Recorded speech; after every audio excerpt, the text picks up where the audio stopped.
আমি জীবনে অনেক লাশ দেখেছি, কিন্তু এমনটা দেখিনি। চাদর সরানোর পর আমি অবাক হয়ে গেলাম। এরকম একটা সুন্দর মানুষ আত্মহত্যা করতে পারে, বিশ্বাস করা কঠিন। বয়স বড়জোর ২৭ থেকে ২৮, গায়ের রং দুধে আলতা, কিন্তু মৃত্যুর কারণে সেটা ফ্যাকাশে নীল হয়ে গেছে। নাম ছিল আফরিন। গলায় দড়ি দেওয়ার কারণে দাগ কালশিটে হয়ে পড়ে গেছে, কিন্তু সবচেয়ে ভয়ের ব্যাপার ছিল তার চোখ দুটো খোলা, ঘোলাটে, যেন এখনো তাকিয়ে আছে আমার দিকে। মনে হচ্ছিল সে সব দেখছে, সব বুঝছে। বাবা যখন পোস্টমর্টম করার জন্য তার সেই পুরনো কাঠের বক্স থেকে ধারালো লাশ কাটার ছুরিটা হাতে নিলেন, ঠিক তখনই লোডশেডিং হলো। ঝপ করে পুরো মর্গ অন্ধকার। বাইরে যখন বৃষ্টির তোড়জোড় চলছে, আমাদের জেনারেটরের কানেকশন ছিল, কিন্তু সেটা চালু হতে সবসময় মিনিট খানেক দেরি হতো। সেই ১ মিনিটের খুঁটখুটে অন্ধকারে আমি মোবাইলের টর্চ জ্বালাতে যাব, এমন সময় মনে হলো মর্গ জুড়ে একটা দীর্ঘশ্বাস, বাতাসে একটা ফিসফিসানি। কেউ যেন আমার কানে কানে বলছে, হাত দিবি না। আমার গায়ের রক্ত হিম হয়ে গেল, ভয়ে আমার গলা শুকিয়ে কাঠ। আমি চমকে এদিক ওদিক তাকালাম, টর্চের আলো ফেললাম। কেউ নেই, শুধু আমি আর বাবা আর ওই লাশ। আমি কাঁপা কাঁপা গলায় বাবাকে জিজ্ঞেস করলাম, আব্বা, কিছু শুনলা? কে যেন কথা কইল। বাবা তখন অন্ধকারের মধ্যেই পকেট থেকে ম্যাচ বের করে মোমবাতি জ্বালালেন। মোমবাতির কাঁপা কাঁপা আলোয় বাবার মুখটা কেমন অদ্ভুত লাগছিল। তিনি বিরক্ত অথচ গম্ভীর গলায় বললেন, দূর বেটা, বাতাসের শব্দ। টিনের চালে বৃষ্টি পড়লে এমন শব্দ হয়। লাশ কাটতে গেলে এত ভয় পাইলে চলে? ততক্ষণে জেনারেটরের লাইট জ্বলে উঠল। টিউবলাইটটা কয়েকবার জ্বলতে গিয়ে নিভে গিয়ে আবার জ্বলে উঠল। বাবা কাজ শুরু করলেন। আমি গিয়ে পানি দিলাম।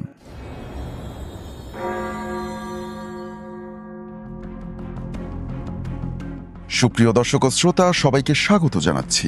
আমি আরজে সাদ। বিগত দিনগুলোতে আপনাদেরকে বলে রেখেছিলাম যে আমরা আমাদের প্রতিটি এপিসোডের জন্য একটি বিশেষ গিফট হ্যাম্পারের ব্যবস্থা করেছি, এবং সেই গিফট কি হতে পারে সেটা আপনাদের বলেছিলাম যে আমাদের পেজ ফলো করলে আপনারা বিস্তারিত জানতে পারবেন। তো পুরো ১ সপ্তাহের মধ্যে আমাদেরকে ঘটনা পাঠিয়েছিলেন এমন একজনকে আমরা সিলেক্ট করেছি, যিনি হয়েছেন স্টোরি অব দ্য উইক। তো আমরা তার ঘটনাতে সব থেকে বেশি ভিউজ পেয়েছিলাম।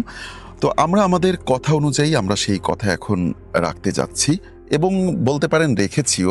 আমরা আমাদের যে গেস্টকে সিলেক্ট করেছিলাম তাকে আমরা সেই গিফটটা পাঠিয়েছিলাম। তো আমরা এখন সরাসরি তাকে একটা ফোন দিব, এবং ফোন দিয়ে তাকে জিজ্ঞাসা করবে এবং তার অনুভূতিটা আমরা শুনবো।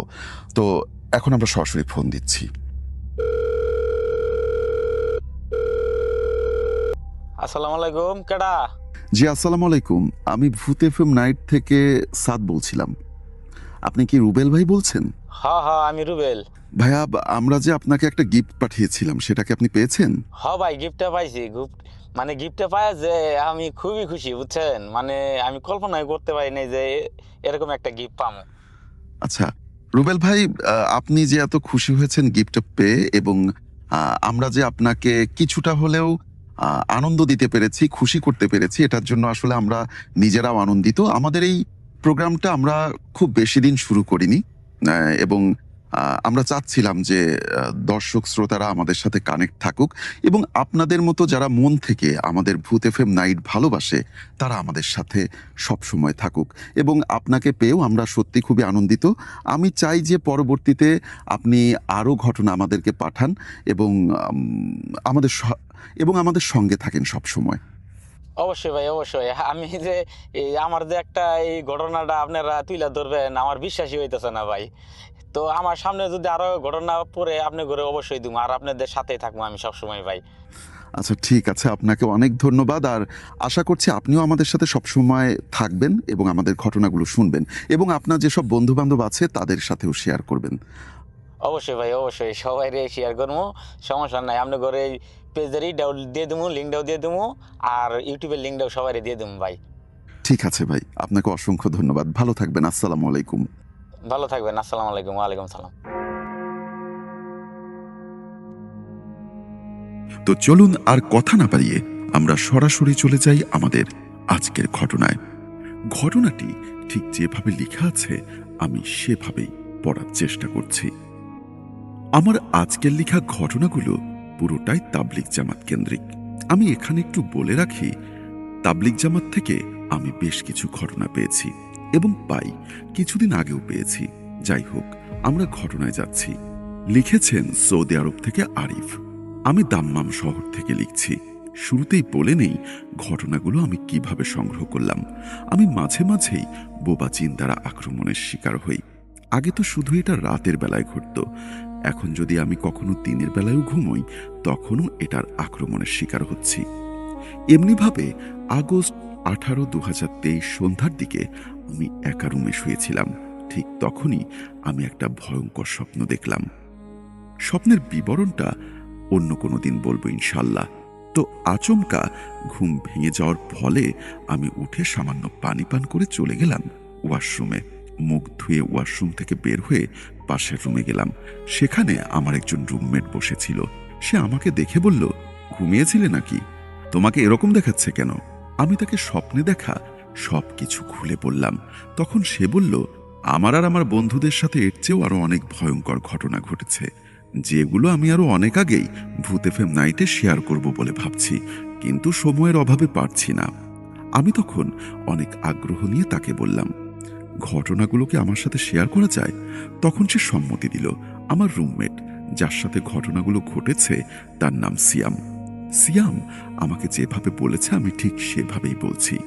মহান আল্লাহ তাআলা আমাদের সৃষ্টি করেছেন শুধুমাত্র তার ইবাদত করার জন্য, কিন্তু আমরা দুনিয়ার মোহমায়াতে আটকে গিয়ে আল্লাহর ইবাদতের কথা ভুলেই যাই। তো সাল 2016, আমিও আমার কিছু বন্ধুবান্ধব মিলে ঠিক করলাম পরীক্ষা শেষে আমরা চিল্লায় যাব। আপনারা অনেকেই জানেন, আল্লাহ ও তার ইবাদত সম্পর্কে সুস্পষ্ট ধারণা পেতে অনেকেই ঘর থেকে তাবলিগ জামাতের উদ্দেশ্যে রওনা দিয়ে দেন, শিক্ষা লাভ করে থাকেন। কেউ 3 দিন, আবার কেউ বা 40 দিনের জন্য যান। সেটাকে মূলত চিল্লা বলা হয়। তো 40 দিনের নিয়ত করে চিল্লাতে যাই। বলে রাখা ভালো, সবগুলো ঘটনাতে একটি মসজিদ ব্যতীত বাকি যতগুলো মসজিদ আছে এবং আমাদের যে আমির সাহেব ছিলেন যিনি আমাদের গাইড করছিলেন, গোপনীয়তার কারণে তার নাম বলতে পারছি না, তাছাড়া বাকি সব স্থানেই আমরা ঘটনাগুলো যাদের সাথে ঘটেছে তাদের আসল নামগুলোই ব্যবহার করব। 40 দিনের তাবলিগ দাওয়াতের কাজের উদ্দেশ্যে গেলে সেখানে 3 দিন করে 13টি মসজিদে মোট 39 দিন থাকতে হয়। বাকি একটা দিন যেখান থেকে রওনা করা হয় মূলত সেখান থেকেই গণনা করা শুরু হয়। সাল 2016, 13ই মার্চ সকাল 7টায় কাকরাইল মসজিদে আমরা সবাই উপস্থিত হয়ে যাই। সেখানে জোহরের নামাজ পড়ার পর একটু বিশ্রাম নিয়ে বিকাল 4টার দিকে সদরঘাটে যাই। পরবর্তী গন্তব্যে যাওয়ার উদ্দেশ্যেই আমাদের এই যাত্রা। আমাদের লঞ্চের নাম ছিল, নামটি আমি আর বললাম না। তারপর আল্লাহর নাম নিয়ে সেখান থেকে লঞ্চে করে বরগুনার কোনো একটা জায়গায় কোনো একটি মসজিদের উদ্দেশ্যে আমরা সবাই রওনা দেই। পৌঁছাতে পৌঁছাতে সকাল 6টা বেজে যায়। সকাল 6টায় আমরা পায়রা বন্দর ঘাটে গিয়ে পৌঁছালাম। সেখান থেকে সোজা মসজিদের উদ্দেশ্যে রওনা করে দিলাম। আমরা সর্বপ্রথম যে মসজিদে গিয়েছিলাম চারিপাশটা খুবই ছিমছাম ছিল। মূলত এখান থেকেই একের পর এক ঘটনাগুলো আমাদের সাথে ঘটা শুরু করলো। ঘটনাগুলো অনেক বড় হয়, আমি ঘটনাগুলো ধাপে ধাপে বলার চেষ্টা করছি। আশা করছি আপনারা সবাই মনোযোগ সহকারে শুনবেন। ঘটনা 1। প্রথম দিন আমাদের তাবলিগের সম্পর্কে কোনো সুস্পষ্ট ধারণা না থাকায় ওই দিনটা শুধু প্রতিটা ওয়াক্তের নামাজ পড়েই আমরা কাটিয়ে দেই। এছাড়া আমরা তেমন কিছুই করিনি। আমাদের সাথে ঘটা ঘটনাগুলোর প্রথম ঘটনাই ওই প্রথম দিন রাতেই ঘটে যায়। ঘটনাটা মূলত আমাদের আমির সাহেবের সাথে ঘটে। আমরা সবাই যখন রাতের খাবার খেয়ে যার যার নির্দিষ্ট স্থানে শুয়ে পড়ার প্রস্তুতি নিচ্ছিলাম তখন খেয়াল করলাম আমির সাহেব ঠিক তার বরাবর ঘুমানোর জন্য সবকিছু রেডি করছেন। আমির সাহেবের যে ব্যাগটা ছিল সেটা ওই মেহরাবের মাঝখানে তিনি রাখেন। তো ফজরের নামাজ পড়ার উদ্দেশ্যে সবাই যখন একে একে ঘুম থেকে ওঠে তখন খেয়াল করলাম আমাদের শুবার স্থান ঠিকঠাক থাকলেও আমির সাহেবের স্থান পরিবর্তন হয়ে গেছে। মানে ওনার বিছানা চাদর সহ উনি যে জায়গায় ঘুমিয়েছিলেন সেখান থেকে উনি বেশ খানিকটা দূরে শুয়ে আছেন। উনি ওঠার পর ওনার অবস্থান দেখে আমরা নিজেরাই বিশ্বাস করতে পারছিলাম না। মনের ভুল ভেবে যখন উনি ওনার ব্যাগ থেকে মেসওয়াক বের করবেন বলে ব্যাগটা ওই মেহরাবে খুঁজতে গেলেন, তখন সেখানে ব্যাগটা পেলেন না। পুরো মসজিদ ভালোভাবে খোঁজার পরেও তার ব্যাগটা পাওয়া যাচ্ছে না। তখন তিনি তার ব্যাগের আশা প্রায় ছেড়েই দিলেন। ফজরের নামাজ পড়বার পর সবাই যখন বাহিরে বের হয় মানুষকে দিনের দাওয়াত দিতে, একজনের নজরে পড়ে আমির সাহেবের হারানো সেই ব্যাগটা। হালকা কিছু ঝোপের আড়ালে ব্যাগটাকে দুমড়ে মুচড়ে কেউ যেন ছুঁড়ে ফেলেছে। কোনো মানুষ যদি এটা করত তাহলে এভাবে দুমড়ে মুচড়ে ফেলার কথা নয়। আমির সাহেব তখন সবটা বুঝতে পারলেন। তিনি আমাদেরকে বিষয়টা খুলে বললেন। গতকাল লং জার্নি করার ফলে তিনি বিছানা পেতে ঘুমোতেই ঘুমিয়ে যান। তিনি খেয়াল করেননি তিনি কোথায় ঘুমোচ্ছেন। আসলে গভীর রাতে জিনেরা মসজিদে নামাজ পড়তে আসে। তারা যখন এসে দেখেন যে আমির সাহেব তাদের নামাজের স্থানে ব্যাগ রেখে ঘুমোচ্ছেন, তারা এটা ভালোভাবে নেয়নি। আমির সাহেব ভালো করে জানতেন যে গভীর রাতে মসজিদে জিনেরা নামাজ পড়তেই আসেন। তাই তিনি ব্যাপারটাকে স্বাভাবিকভাবেই নেন এবং এই ঘটনাগুলো সবাইকে হতভম্ব করে দেয়। ঘটনা 2। প্রথম ঘটনাটি ঘটার পর আমরা সবাই খুব আতঙ্কিত হয়ে যাই। আমরা একজন আরেকজনের সাথে বলাবলি করতে লাগলাম, এই বলে যে আমাদের সাথে খারাপ কিছু ঘটবে না তো। আমির সাহেবের সাথে ঘটা প্রথম রাতের ঘটনার পর আমির সাহেব খুব সাবধানতার সাথেই ওই জায়গাটা ছেড়েই ঘুমোতেন। বাকিদেরকেও সবকিছু বুঝিয়ে দিলেন যেন কেউ আর ওই কাজটি না করে। সবকিছু ঠিকঠাকভাবে চলছিল। নবম দিন পর্যন্ত সবকিছু স্বাভাবিক ছিল, কোনো প্রকার কিছু ঘটেনি। কিন্তু দশম দিনে এসে এই ধারণা পুরো পাল্টে গেল। দ্বিতীয় ঘটনাটি আমার নিজের সাথেই ঘটে গেল।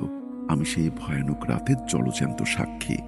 শ্রোতা বন্ধুদের সুবিধার্থে আমি আমার নামটা আবার বলছি। আমি সিয়াম। আমিও আমার বন্ধু শিপন।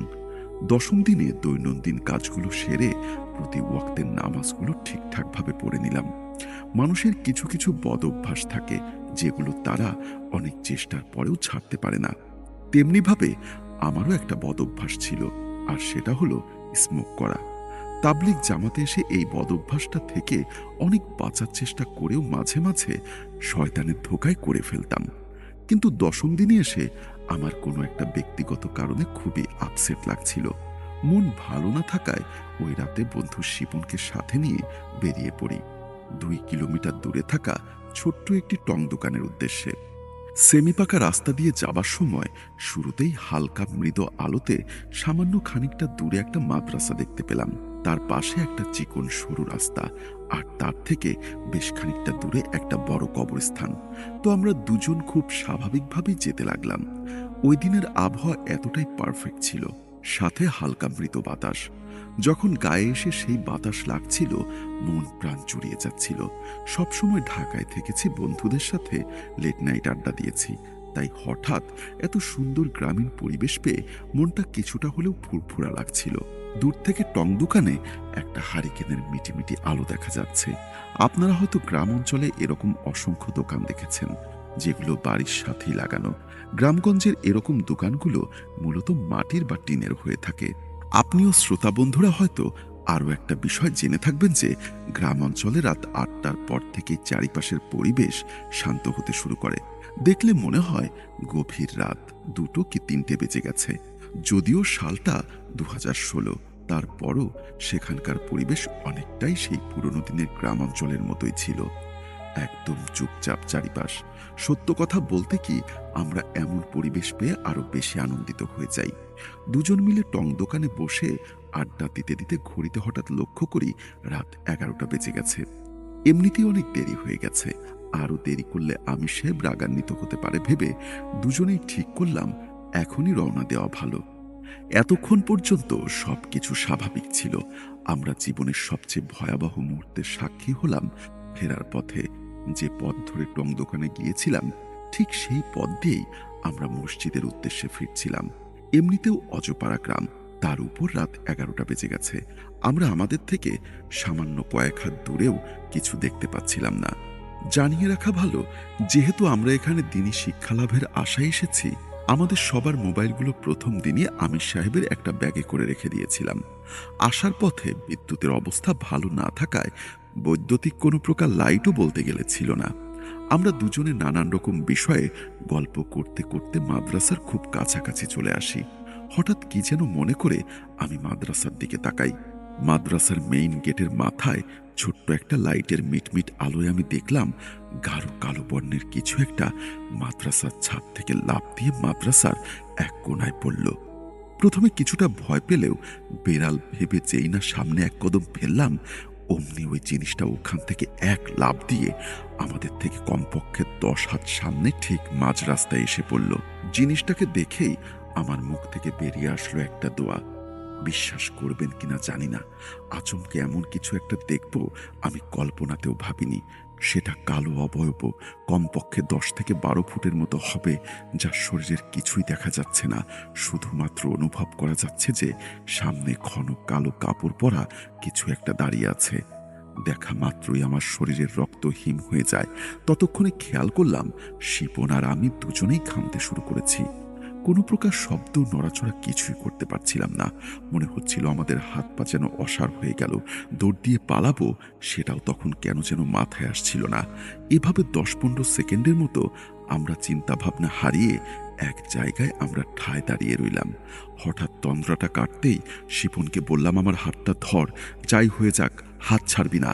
একদিকে তো ঘামছিলামই, আর অন্যদিকে এমন দৃশ্য চোখের সামনে ঘটতে দেখে কাঁপাকাঁপি শুরু করলো। পেছন দিক দিয়ে পালাবো ভেবে এক পা পেছনে রাখতেই ওই জিনিস আবার বড় একটা লাফ দিয়ে রাস্তা থেকে খানিকটা দূরে থাকা নারিকেল গাছের মাথায় গিয়ে বসলো। এমন দৃশ্য দেখে আমাদের দুজনেরই প্রায় সেন্সলেস হয়ে যাবার মতো উপক্রম। আমি নিজের প্রতি কিছুটা আত্মবিশ্বাস এনে শিপনের হাত শক্ত করে ধরে শিপনকে ফিসফিসিয়ে বললাম, একদম কথা বলবি না, আর ভুলেও পেছনে তাকাবি না।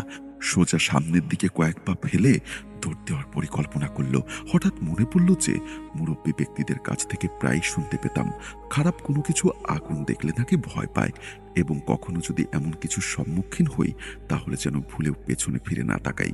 কথাটি মনে পড়তেই পকেট থেকে দেয়াস লাইটটা বের করে একটার পর একটা সিগারেট জ্বালাতে শুরু করলাম। আর গুটি গুটি পায়ে দুজনে কোনো রকমের সামনের দিকে এগোতে লাগলাম। আমার দেয়াশলাইটিতে খুব অল্প কয়েকটা কাঠি ছিল। অন্যান্য সময় দেয়াশলাই জ্বালানোর আগুন কম করে হলেও 7-8 সেকেন্ড জ্বলে থাকে, কিন্তু তখন বড়জোর 2 সেকেন্ড পরেই নিভে যাচ্ছিল। এভাবে 6-7টা দেয়াশলাইয়ের কাঠি জ্বালানোর পর খেয়াল করলাম দেয়াশলাইয়ের কাঠি ফুরিয়ে গেছে। আর ঠিক তখন অনুভব করলাম আমাদের পেছনে কোনো একটা কিছুর অস্তিত্ব যেন আমাদের দুজনের পেছন থেকে ধরার চেষ্টা করছে। আর যাই হয়ে যাক না কেন, পেছনে ঘুরে তাকাবো না বলে ভয় চোখ বন্ধ করেই হাঁটার গতি বাড়িয়ে দিয়ে সামনের দিকে চলতে শুরু করলাম। শান্ত পরিবেশটা যেন হঠাৎ করেই অশান্ত রূপে পরিণত হলো। ঘন ঘন দমকা বাতাস বয়ে যেতে লাগলো চারিপাশটায়। আচমকা একটা নারকেল গাছের ডাল দুমড়ে মুচড়ে ভেঙে আমাদের দুজনের ঠিক 4 হাত সামনে ছুঁড়ে ফেলা হলো। ভয়ে আমার শরীর দানা দিয়ে বরফের শীতল স্রোত বয়ে গেল। আর কোনো কিছু না ভেবেই দিক বেদিক হারিয়ে দুজন ছুটতে শুরু করলাম। দৌড়ানোর এক পর্যায়ে মাদ্রাসার থেকে কিছু একটা সামনে একটা কবরস্থানের শেষ প্রান্তে এসে পৌঁছতেই সাদা লুঙ্গিও অনেক পুরনো একটা শার্ট পরা একজন বয়স্ক লোককে দেখতে পেলাম। লোকটার বয়স আনুমানিক 70 থেকে 75 হবে। জীর্ণ শীর্ণ কঙ্কাল দেহ আর গাল ভর্তি সাদা ধবধবে দাড়িতে লোকটাকে দেখে কিছুটা হলেও সাহস ফিরে পেলাম আমরা। আচমকাই বৃদ্ধ লোকটা বলে উঠল, কি ব্যাপার বাবাজিরা, এত রাইতে কই থেকে আসলা? খারাপ কিছু দেখলা নাকি? লোকটার কথাটি শুনেই আমরা ভ্যাবাচাকা খেয়ে গেলাম। মনে মনে ভাবলাম, উনি এই বিষয় কিভাবে জানলেন? শিপন কৌতূহলবশত ওই লোকটাকে জিজ্ঞাসা করেই ফেলল, আপনি কিভাবে জানলেন আমাদের কি হয়েছে? বৃদ্ধ লোকটা মুচকি হাসি দিয়ে বললেন, সব কিছুর কারণ জানতে চাও না? আমি তোমাদের দুজনকে একটা দোয়া শিখিয়ে দিচ্ছি। এটা পড়তে পড়তে সামনের দিকে হেঁটে চলে যাবে, ভুলেও পেছনে তাকাবে না। কখনোই ওই রাস্তা দিয়ে রাত 8টার পরে আসবে না, জায়গাটা ভালো না। এই বলেই তিনি একটা দোয়া শিখিয়ে দেন। আমরা আর কোনো কিছু না বলে ওনার বলা দোয়াটা পড়তে পড়তে সামনের দিকে হাঁটা শুরু করলাম। এভাবে হাঁটার পর এক পর্যায়ে আমরা মসজিদের সামনে থাকা পুকুরে দুজন মিলে অজু করে মসজিদে চলে আসি। ক্লান্ত শরীর নিয়ে মসজিদে প্রবেশ করার সাথে সাথেই আমরা দুজন ঘুমিয়ে পড়ি। বিষয়টা আমির সাহেব নোটিস করলেন। পরদিন সকালে আমির সাহেব আমাদের দুজনকে ডেকে নিয়ে গতকাল রাতে আমাদের সাথে ঘটা সব কিছুর ব্যাপারে জানতে চাইলেন। আমরা দুজন তো হতভম্ব হয়ে যাই। আমির সাহেবকে জিজ্ঞাসা করলাম, আপনি কিভাবে সব জানলেন? জবাবে আমির সাহেব বললেন, কাকরাইল মসজিদ থেকে একজন বুজুর্গ তিনি ফোন করে এসব বলেছেন। বলে রাখা ভালো, আমরা প্রথম দিন যখন রওনা দিয়েছিলাম ওই কাকরাইল মসজিদটা থেকেই আমরা রওনা হয়েছিলাম। ওখান থেকে একজন বুজুর্গ ব্যক্তি দ্বারা পুরো জামাতটা নিয়ন্ত্রণ করা হতো। আমি মনে মনে চিন্তা করলাম যে কাকরাইল মসজিদের সেই ব্যক্তি বা এই ঘটনা জানলেন কিভাবে। কোনো কিছু না বুঝে যখন আমি আমির সাহেবকে জিজ্ঞাসা করলাম, তার জবাবে আমির সাহেব বললেন, এটা এখন তোমাদের না জানলেও চলবে, শুধু এতটুকু জেনে রাখো, এখন থেকে এশার নামাজ পড়ার পর বাইরে যাওয়া নিষেধ। আমির সাহেব আমাকে উদ্দেশ্য করে বললেন, তুমি এখন থেকে রাতের বেলা যেখানেই যাও না কেন, সব সময় তোমার সঙ্গে 3 জনকে রাখবে। আমির সাহেবের বলা এই অদ্ভুত কথা শুনে আমি কিছুটা অবাক হয়ে তাকিয়ে থাকি ওনার দিকে। কেন সন্ধ্যার সময় 3 জনকে সাথে রাখতে হবে তা জিজ্ঞাসা করতে যাব, ঠিক তখনই আমির সাহেব বললেন, এই ব্যাপারে আর কোনো প্রশ্ন করবে না, আমি যেভাবে বলেছি তুমি সেভাবেই করবে, নয়তো তোমার বড় কোনো ক্ষতি হয়ে যেতে পারে। আমি আর কথা না বাড়িয়ে তার কথায় সায় দিলাম। তারপর সবকিছু স্বাভাবিকভাবেই চলছিল। কিছুক্ষণ আগে কাকরাইল মসজিদ থেকে কল দেওয়া বুজুর্গ ব্যক্তি সম্পর্কে বলছিল। পরবর্তীতে যে ঘটনা ঘটেছে সেটা ওই কাকরাইল মসজিদের বুজুর্গকে নিয়ে। ঘটনা 3, আমাদের সাথে এ পর্যন্ত যা যা ঘটেছে তা এখানে শেষ হয়ে গেলেই পারত, কিন্তু 30তম রাতে আমাদের জন্য আরো ভয়ঙ্কর কিছু অপেক্ষা করছিল। বলে রাখা ভালো, 30তম রাতটা ছিল আমাবস্যার রাত। আপনারা জানেন যে আমাবস্যার রাতে চারিদিক নিশ্চুপ আর ঘন কালো ঘুটঘুটে অন্ধকারে ঢাকা থাকে। আর এইরকম রাতে কি কি হতে পারে আশা করি আপনারা সবাই জানেন। তো 30তম রাতের বেলা আমাদেরই জামাতের একজন বড় ভাই, যার নাম ইমন, তার সাথেই ঘটে যায় সেই ভয়ঙ্কর ঘটনা। ইমন ভাই সম্পর্কে একটু বলে নেই। ইমন ভাই আগে থেকেই নামাজ কালাম পড়ত। উনি দেখতেও বেশ ফর্সা, সুন্দর চেহারার অধিকারী। এখানে আসার পর তাহাজ্জুদের নামাজ পড়াটা ওনার অভ্যাসে পরিণত হয়। প্রতিদিনকার মতো আমরা সবাই রাত 10টা নাগাদ সবকিছু সেরে ঘুমানোর প্রস্তুতি নেই। তারপর ওই রাতে কি ঘটেছিল সেটা ইমন ভাইয়ের মুখ থেকেই শোনা। তিনি আমাদের যেভাবে বলেছিলেন আমিও সেভাবেই বলার চেষ্টা করছি। 30তম রাতের বেলা ঘুমানোর আগে ইমন ভাইয়ের বন্ধু বাদল ভাই ইমন ভাইকে বললেন, তাহাজ্জুদ নামাজ পড়ার জন্য উঠলে তাকে যেন ডেকে দেওয়া হয়। প্রতি রাতের মতোই ইমন ভাই রাত 2:30টার দিকে ঘুম থেকে উঠে বাদল ভাইকে ডাক দিলেন। জবাবে বাদল ভাই বললেন, তুই যা, আমি আসছি। এই বলে ইমন ভাই মেসওয়াক হাতে বেরিয়ে পড়লেন পুকুর ঘাটের উদ্দেশ্যে। বলে রাখা ভালো, আমরা 30তম দিনে যে মসজিদটায় অবস্থান করছিলাম সেটি দোতলা বিশিষ্ট। মসজিদটার চারিপাশে ছিল খুবই নিরিবিলি প্রকৃতির। আশেপাশে কোনো ঘরবাড়ি ছিল না বললেই চলে। মসজিদটার ডান দিকে ছিল একটা কবরস্থান, আর বাম পাশটাতে ছিল ঘন ঝোপঝাড়, এবং এই ঝোপঝাড়ের মধ্যেই ছিল একটা বিশাল হিজল গাছ। মসজিদের উল্টো দিকে একটি পুকুর ছিল। এখানে বলে রাখা ভালো, মসজিদটার সদর দরজা মাত্র একটি, যার কারণে অজু করার জন্য পুকুরে আসতে হলে ঘুরে আসতে হতো। পুকুরটা চারিদিকে গাছপালা দিয়ে পরিপূর্ণ ছিল। তো মূল ঘটনায় ফেরা যাক। যখন ইমন ভাই মেসওয়াক হাতে ঘাটে এসে পৌঁছলেন, তখন ইমন ভাই শুনতে পেলেন বাদল ভাই তাকে নাম ধরে ডাকছে, ইমন, ইমন, এদিকে আয় তো। ইমন ভাই ওনার বন্ধুর কণ্ঠ শুনে তার উৎস খোঁজার জন্য ঝোপঝাড়ের দিকে হেঁটে যেতে শুরু করলেন। উনি ঝোপঝাড়ের কাছাকাছি পৌঁছাতেই দেখতে পেলেন ওনার বন্ধু বাদল ভাই সেই বড় হিজল গাছটার নিচে দাঁড়িয়ে আছেন।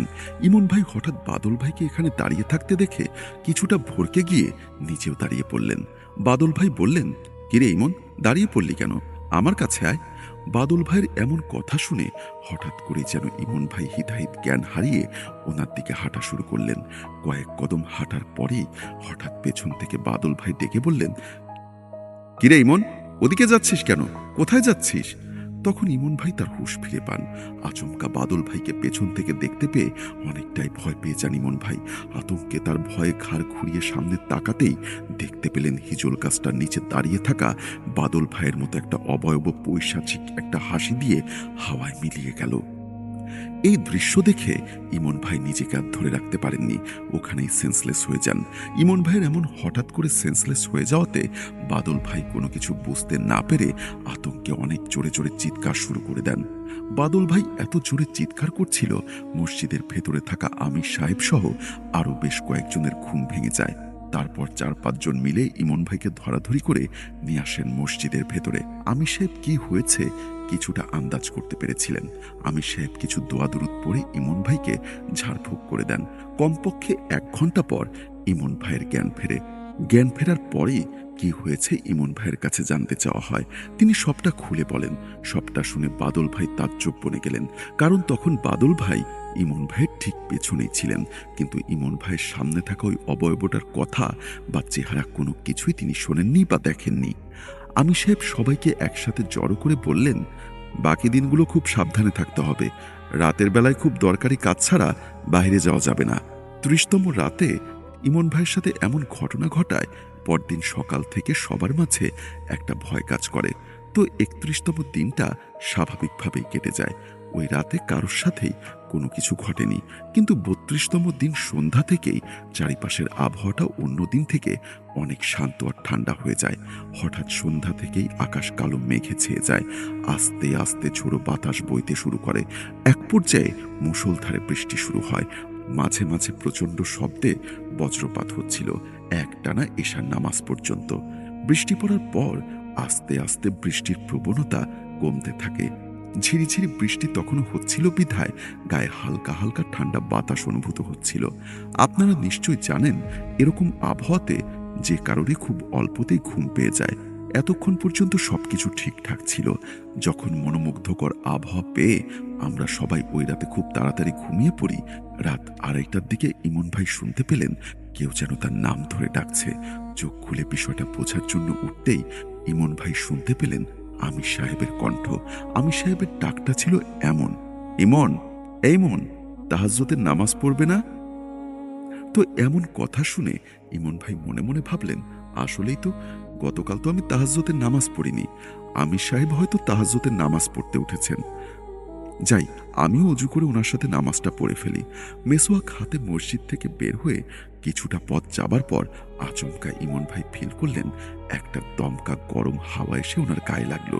ওই রাতে অনেক বৃষ্টির ফলে চারিপাশের আবহাওয়া ঠান্ডা থাকার পরেও আচমকা এমন দমকা গরম বাতাস গায়ে লাগাতে ইমন ভাই কিছুটা ঘাবড়ে যান। দাঁড়িয়ে দাঁড়িয়ে এই বিষয়টা নিয়ে ভাবার এক পর্যায়ে আবার শুনতে পেলেন আমির সাহেবের সেই কণ্ঠ, কি হলো ইমন, দাঁড়িয়ে পড়লে কেন? ইমন ভাই আর কোনো কিছু না ভেবে আস্তে আস্তে সামনের দিকে হাঁটা শুরু করলেন। ঘাটের অনেকটা কাছাকাছি এসে পৌঁছানোর পর ইমন ভাই ভালো করে খেয়াল করলেন আমির সাহেব আশেপাশে কোথাও নেই। এতক্ষণ তো এদিক থেকেই আমির সাহেব ডাকছিলেন, এখন হঠাৎ করে আমির সাহেব কোথায় চলে গেলেন? এদিক সেদিক ভালো করে খুঁজতেই হঠাৎ ইমন ভাই লক্ষ্য করলেন পুকুর পাড়ের এক পাশে থাকা একটা বেলগাছের পেছনে কি যেন একটা আলোর রেখা দেখা যাচ্ছে। উল্লেখ্য, পুকুর পাড়ের এই পাশটাতে কোনো রকমের বৈদ্যুতিক বাতির ব্যবস্থা ছিল না। এত রাতে কিসের আলো? ভাবার এক পর্যায়ে ইমন ভাই লক্ষ্য করলেন বেলগাছের পেছনে থাকা ওই আলোর রশিটা আস্তে আস্তে সামনের দিকে অগ্রসর হচ্ছে। ইমন ভাই দেখলেন ওই আলোক রশ্মি ভেদ করে একটি মেয়ে বেরিয়ে এলো। ইমন ভাইয়ের ভাষ্যমতে মেয়েটি অনেক বড় লম্বা চুলের অধিকারী, পরনে সাদা শাড়ি, চোখের কালো অংশটি নেই, সম্পূর্ণ সাদা, চেহারাটা ফ্যাকাশে বর্ণের, আর গালে কোনো প্রকার মাংস নেই বললেই চলে। এমন দৃশ্য দেখার পর ইমন ভাই জ্ঞান হারানোর মতো অবস্থায় চলে যান। মেয়েটি তখন ভারী কণ্ঠে বলল, তুই যেদিন এখানে এসেছিস সেদিন থেকেই তোকে ভালো লেগেছে। আপনাদের সবার নিশ্চয়ই মনে আছে ইমন ভাইয়ের সাথে গতরাতে ঘটা হিজল গাছের নিচের ওই ঘটনাটি। ওই দিন অবয়বটা হাওয়ায় মিলিয়ে যেতে যেতে বলেছিল যে সে আবার আসবে। ইমন ভাইয়ের হঠাৎ করেই সেই রাতের ঘটনা মনে পড়ে যায়। আতঙ্কে ভয়ে ইমন ভাই শিউরে ওঠেন। সাদা শাড়ি পরা অবয়বটা একটা বিশ্রী হাসি দিয়ে হাওয়ায় ভেসে ভেসে তার দিকে আস্তে আস্তে এগোতে শুরু করে। আর ঠিক তখনই ইমন ভাইয়ের নাকে একটা অতি মিষ্টি ঘ্রাণ আসে। তারপর ইমন ভাইয়ের আর কিছুই মনে নেই। সকালবেলায় মসজিদের আঙিনার জায়গাতে ইমন ভাইকে পড়ে থাকতে দেখা যায়। সবাই মিলে ধরাধরি করে ইমন ভাইকে মসজিদের ভেতরে নিয়ে আসে। কিছুক্ষণ পর জ্ঞান ফিরলে ইমন ভাই তার সাথে ঘটে যাওয়া সব ঘটনা খুলে বলেন এবং বলা মাত্রই কাকরাইল মসজিদ থেকে ওই বুজুর্গ লোকটার কল আসে। তিনি সবাইকে সাবধান করে বলেন কেউ যেন মসজিদ থেকে বাহিরে না যায়। উনি ওনার 2 জন সহকর্মীকে পাঠাচ্ছেন আমাদের এখানে, ততক্ষণ পর্যন্ত যেন আমরা সাবধানে থাকি। এই বলে কল কেটে দিলেন। ওনার কথা মতো আমরা কেউ আর মসজিদ থেকে বাইরে যাইনি। মাগরিবের নামাজের পরপরই কাকরাইল মসজিদ থেকে আসা 65 বছরের 2 জন লোক আসে। গোপনীয়তার কারণে আমি তাদের নাম উল্লেখ করছি না। ওনারা আসার পর খানিকটা বিশ্রাম নিলেন। এভাবে এশার নামাজের সময় হয়ে গেলে সবাই মিলে নামাজ আদায় করি আমরা। নামাজ শেষে ওই দুজন ব্যক্তি আমাদের সবাইকে ঝাড়ফুঁক করেন। কৌতূহলবশত আমরা ওনাদের কাছে গতকাল রাতের ঘটনাটি সম্পর্কে জানতে চাইলে ওনাদের মধ্যে একজন বলা শুরু করেন, তোমরা সবাই তো এতটুকু পর্যন্ত জানলে যে গতকাল রাতে ইমনের নাকে হঠাৎ করে একটা মিষ্টি ঘ্রাণ এসেছিল, কিন্তু কেন এসেছিল সেটা আমি তোমাদেরকে বলছি, শোনো তাহলে।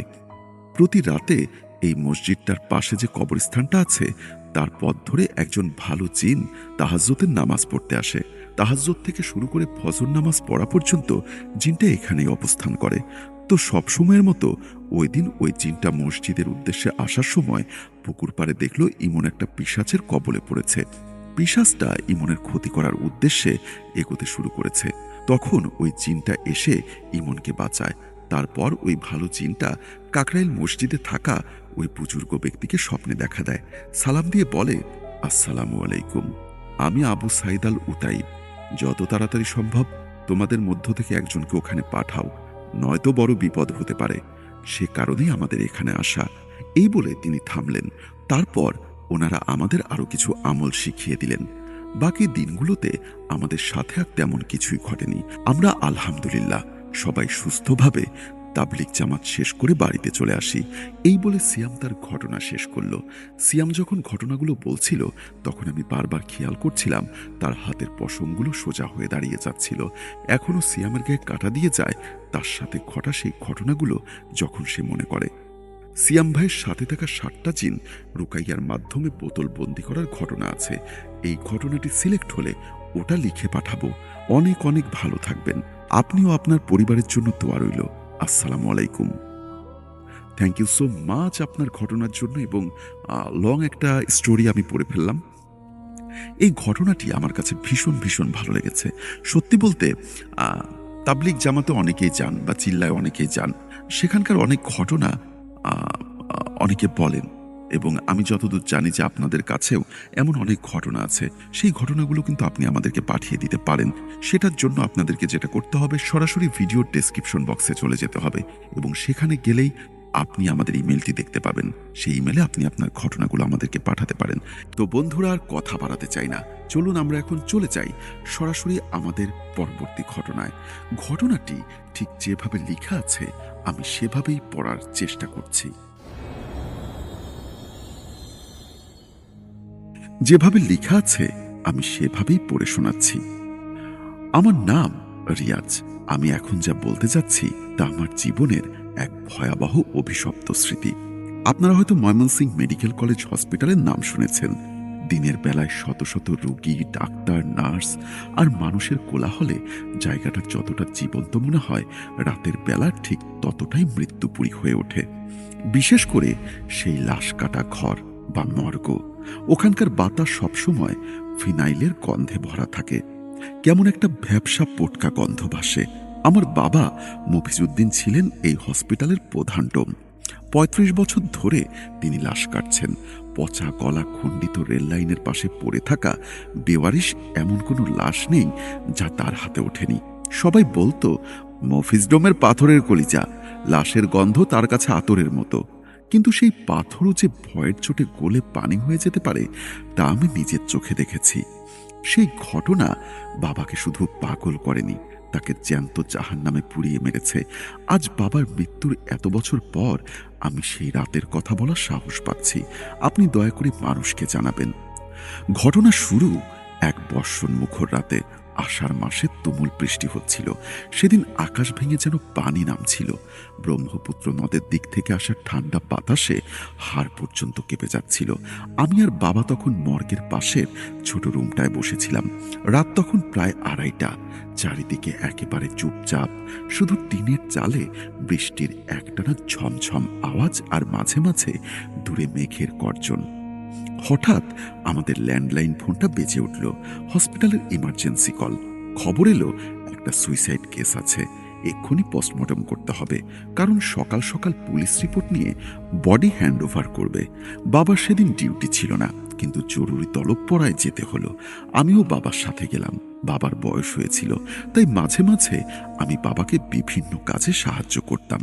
এই যেমন লাশ ধরাধরি করা, স্ট্রেচার টানা, যন্ত্রপাতি এগিয়ে দেওয়া। মর্গের গেট খুলে ভেতরে ঢোকার পর নাকি সেই পরিচিত কুটু গন্ধটা ধাক্কা দিল। আবছা আলোতে দেখলাম একটা স্ট্রেচারে সাদা চাদরে ঢাকা একটা লাশ রাখা আছে। পুলিশের দুজন কনস্টেবল আর একজন এসআই দাঁড়িয়ে আছেন। তারা কাগজপত্র বুঝিয়ে দিয়ে বাবার হাতে একটা ফর্ম ধরিয়ে দিয়ে চলে গেলেন। তারা যেন হাঁপ ছেড়ে বাঁচলেন, কারণ ওই রাতে মর্গের পরিবেশটা ছিল অন্যরকম, একটু গা ছমছমে। বাবা গ্লাভস পরে লাশের মুখ থেকে চাদর সরালেন। আমি সত্যি বলছি, আমি জীবনে অনেক লাশ দেখেছি, কিন্তু এমনটা দেখিনি। চাদর সরানোর পর আমি অবাক হয়ে গেলাম। এরকম একটা সুন্দর মানুষ আত্মহত্যা করতে পারে, বিশ্বাস করা কঠিন। বয়স বড়জোর 27 থেকে 28, গায়ের রং দুধে আলতা, কিন্তু মৃত্যুর কারণে সেটা ফ্যাকাশে নীল হয়ে গেছে। নাম ছিল আফরিন। গলায় দড়ি দেওয়ার কারণে দাগ কালশিটে হয়ে পড়ে গেছে, কিন্তু সবচেয়ে ভয়ের ব্যাপার ছিল তার চোখ দুটো খোলা, ঘোলাটে, যেন এখনো তাকিয়ে আছে আমার দিকে। মনে হচ্ছিল সে সব দেখছে, সব বুঝছে। বাবা যখন পোস্টমর্টম করার জন্য তার সেই পুরনো কাঠের বক্স থেকে ধারালো লাশ কাটার ছুরিটা হাতে নিলেন, ঠিক তখনই লোডশেডিং হলো। ঝপ করে পুরো মর্গ অন্ধকার। বাইরে যখন বৃষ্টির তোড়জোড় চলছে, আমাদের জেনারেটরের কানেকশন ছিল, কিন্তু সেটা চালু হতে সবসময় মিনিট খানেক দেরি হতো। সেই 1 মিনিটের খুঁটখুটে অন্ধকারে আমি মোবাইলের টর্চ চালাতে যাব, এমন সময় মনে হলো মর্গ জুড়ে একটা দীর্ঘশ্বাস, বাতাসে একটা ফিসফিসানি। কেউ যেন আমার কানে কানে বলছে, হাত দিবি না। আমার গায়ের রক্ত হিম হয়ে গেল, ভয়ে আমার গলা শুকিয়ে কাঠ। আমি চমকে এদিক ওদিক তাকালাম, টর্চের আলো ফেললাম। কেউ নেই, শুধু আমি আর বাবা আর ওই লাশ। আমি কাঁপা কাঁপা গলায় বাবাকে জিজ্ঞেস করলাম, আব্বা, কিছু শুনলা? কে যেন কথা কইল। বাবা তখন অন্ধকারের মধ্যেই পকেট থেকে ম্যাচ বের করে মোমবাতি জ্বালালেন। মোমবাতির কাঁপা কাঁপা আলোয় বাবার মুখটা কেমন অদ্ভুত লাগছিল। তিনি বিরক্ত অথচ গম্ভীর গলায় বললেন, দূর বেটা, বাতাসের শব্দ। টিনের চালে বৃষ্টি পড়লে এমন শব্দ হয়।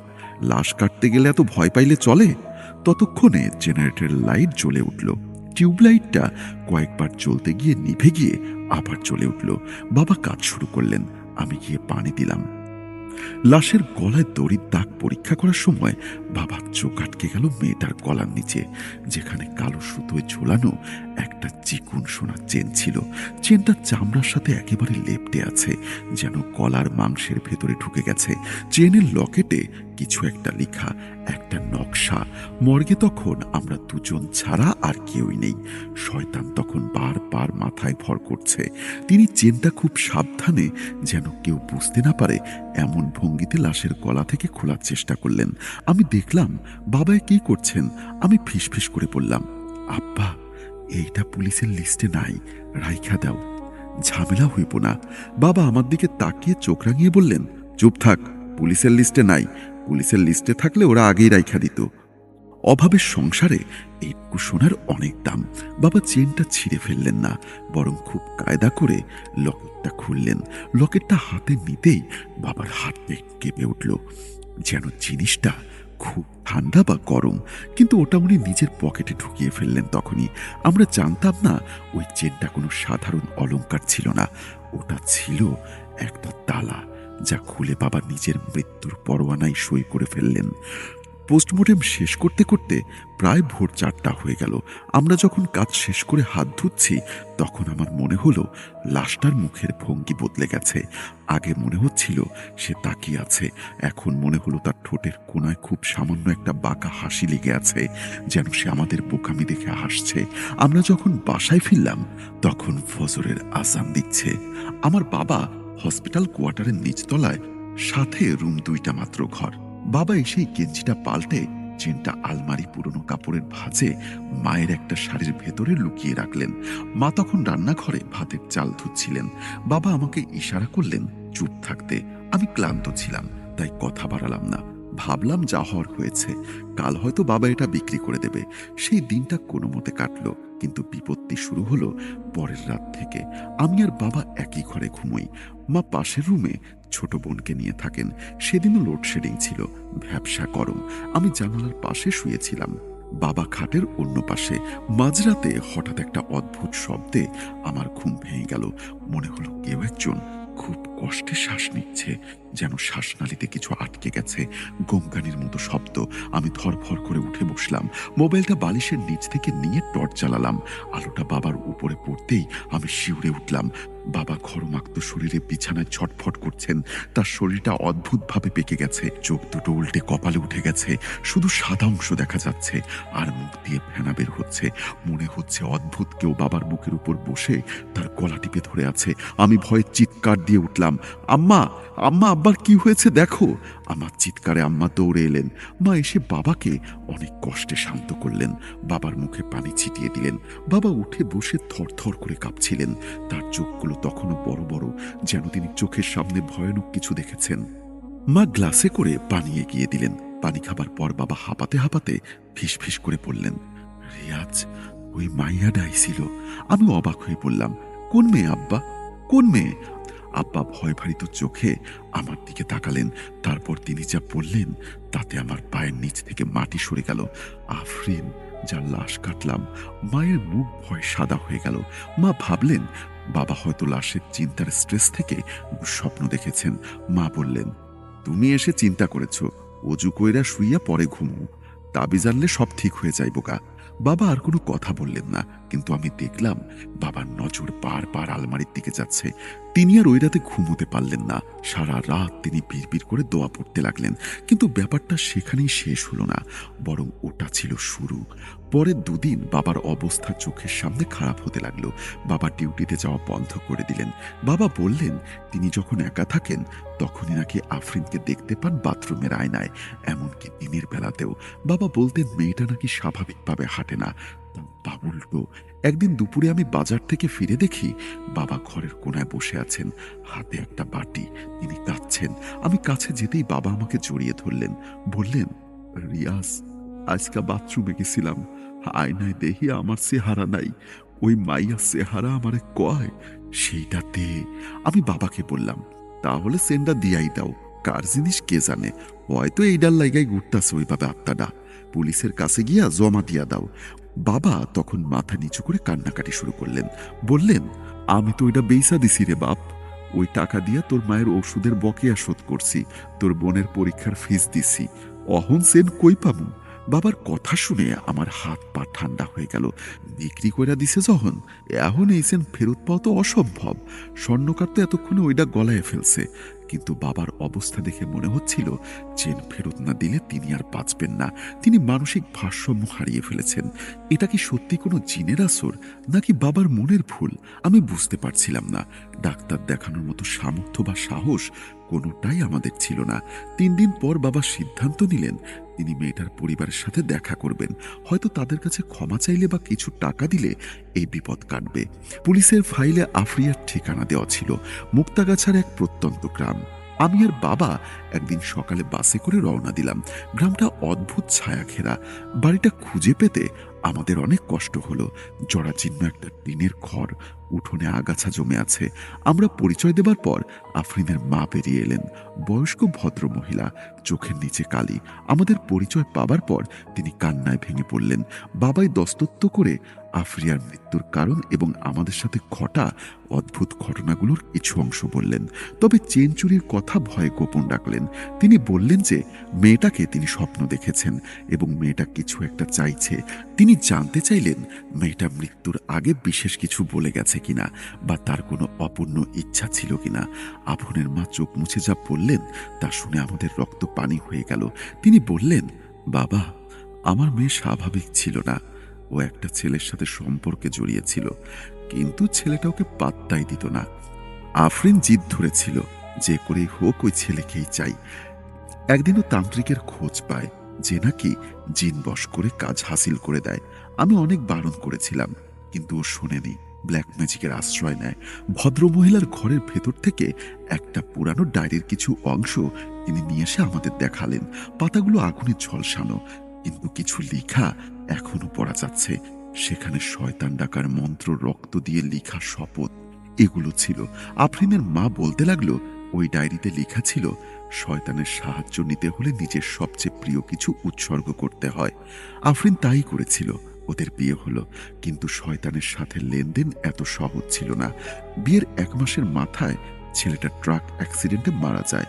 আর শয়তান তখন আফরিনের কাছে তার পাওনা চাইতে শুরু করে। আফরিন সহ্য করতে না পেরে আত্মহত্যা করে, কিন্তু মরার আগেও আমাকে বলেছিল, মা, আমার গলার চেনটা যেন কেউ না খুলে। ওটার মধ্যে নাকি ওই শয়তানটাকে বন্দি করার চেষ্টা করেছিল।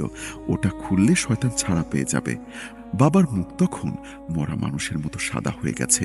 আমি বুঝতে পারলাম বাবা চেনটা খুলে আসলে আফরিনকে বা তার আত্মাকে মুক্ত করেনি, বরং ওই চেনের সাথে সম্পর্কিত যে জঘন্য জিন তার নিজের ঘাড়ে চাপিয়েছেন। আফরিনের রূপ ধরে যে বাবার কাছে আসছে সেটা আসলে আফরিন না, সেটা ওই চেন যা বাবাকে বিভ্রান্ত করছে। বাবা কাঁপতে কাঁপতে আফরিনের মায়ের কাছে চেন চুরি করার ঘটনা জানিয়ে জিজ্ঞেস করলেন, এখন উপায় কি বুবু? মহিলা দীর্ঘশ্বাস ফেলে বললেন, উপায় তো একটাই ছিল, চেনটা লাশের সাথে দাফন করা। এখন ভুল করে ফেলেছেন ভাই।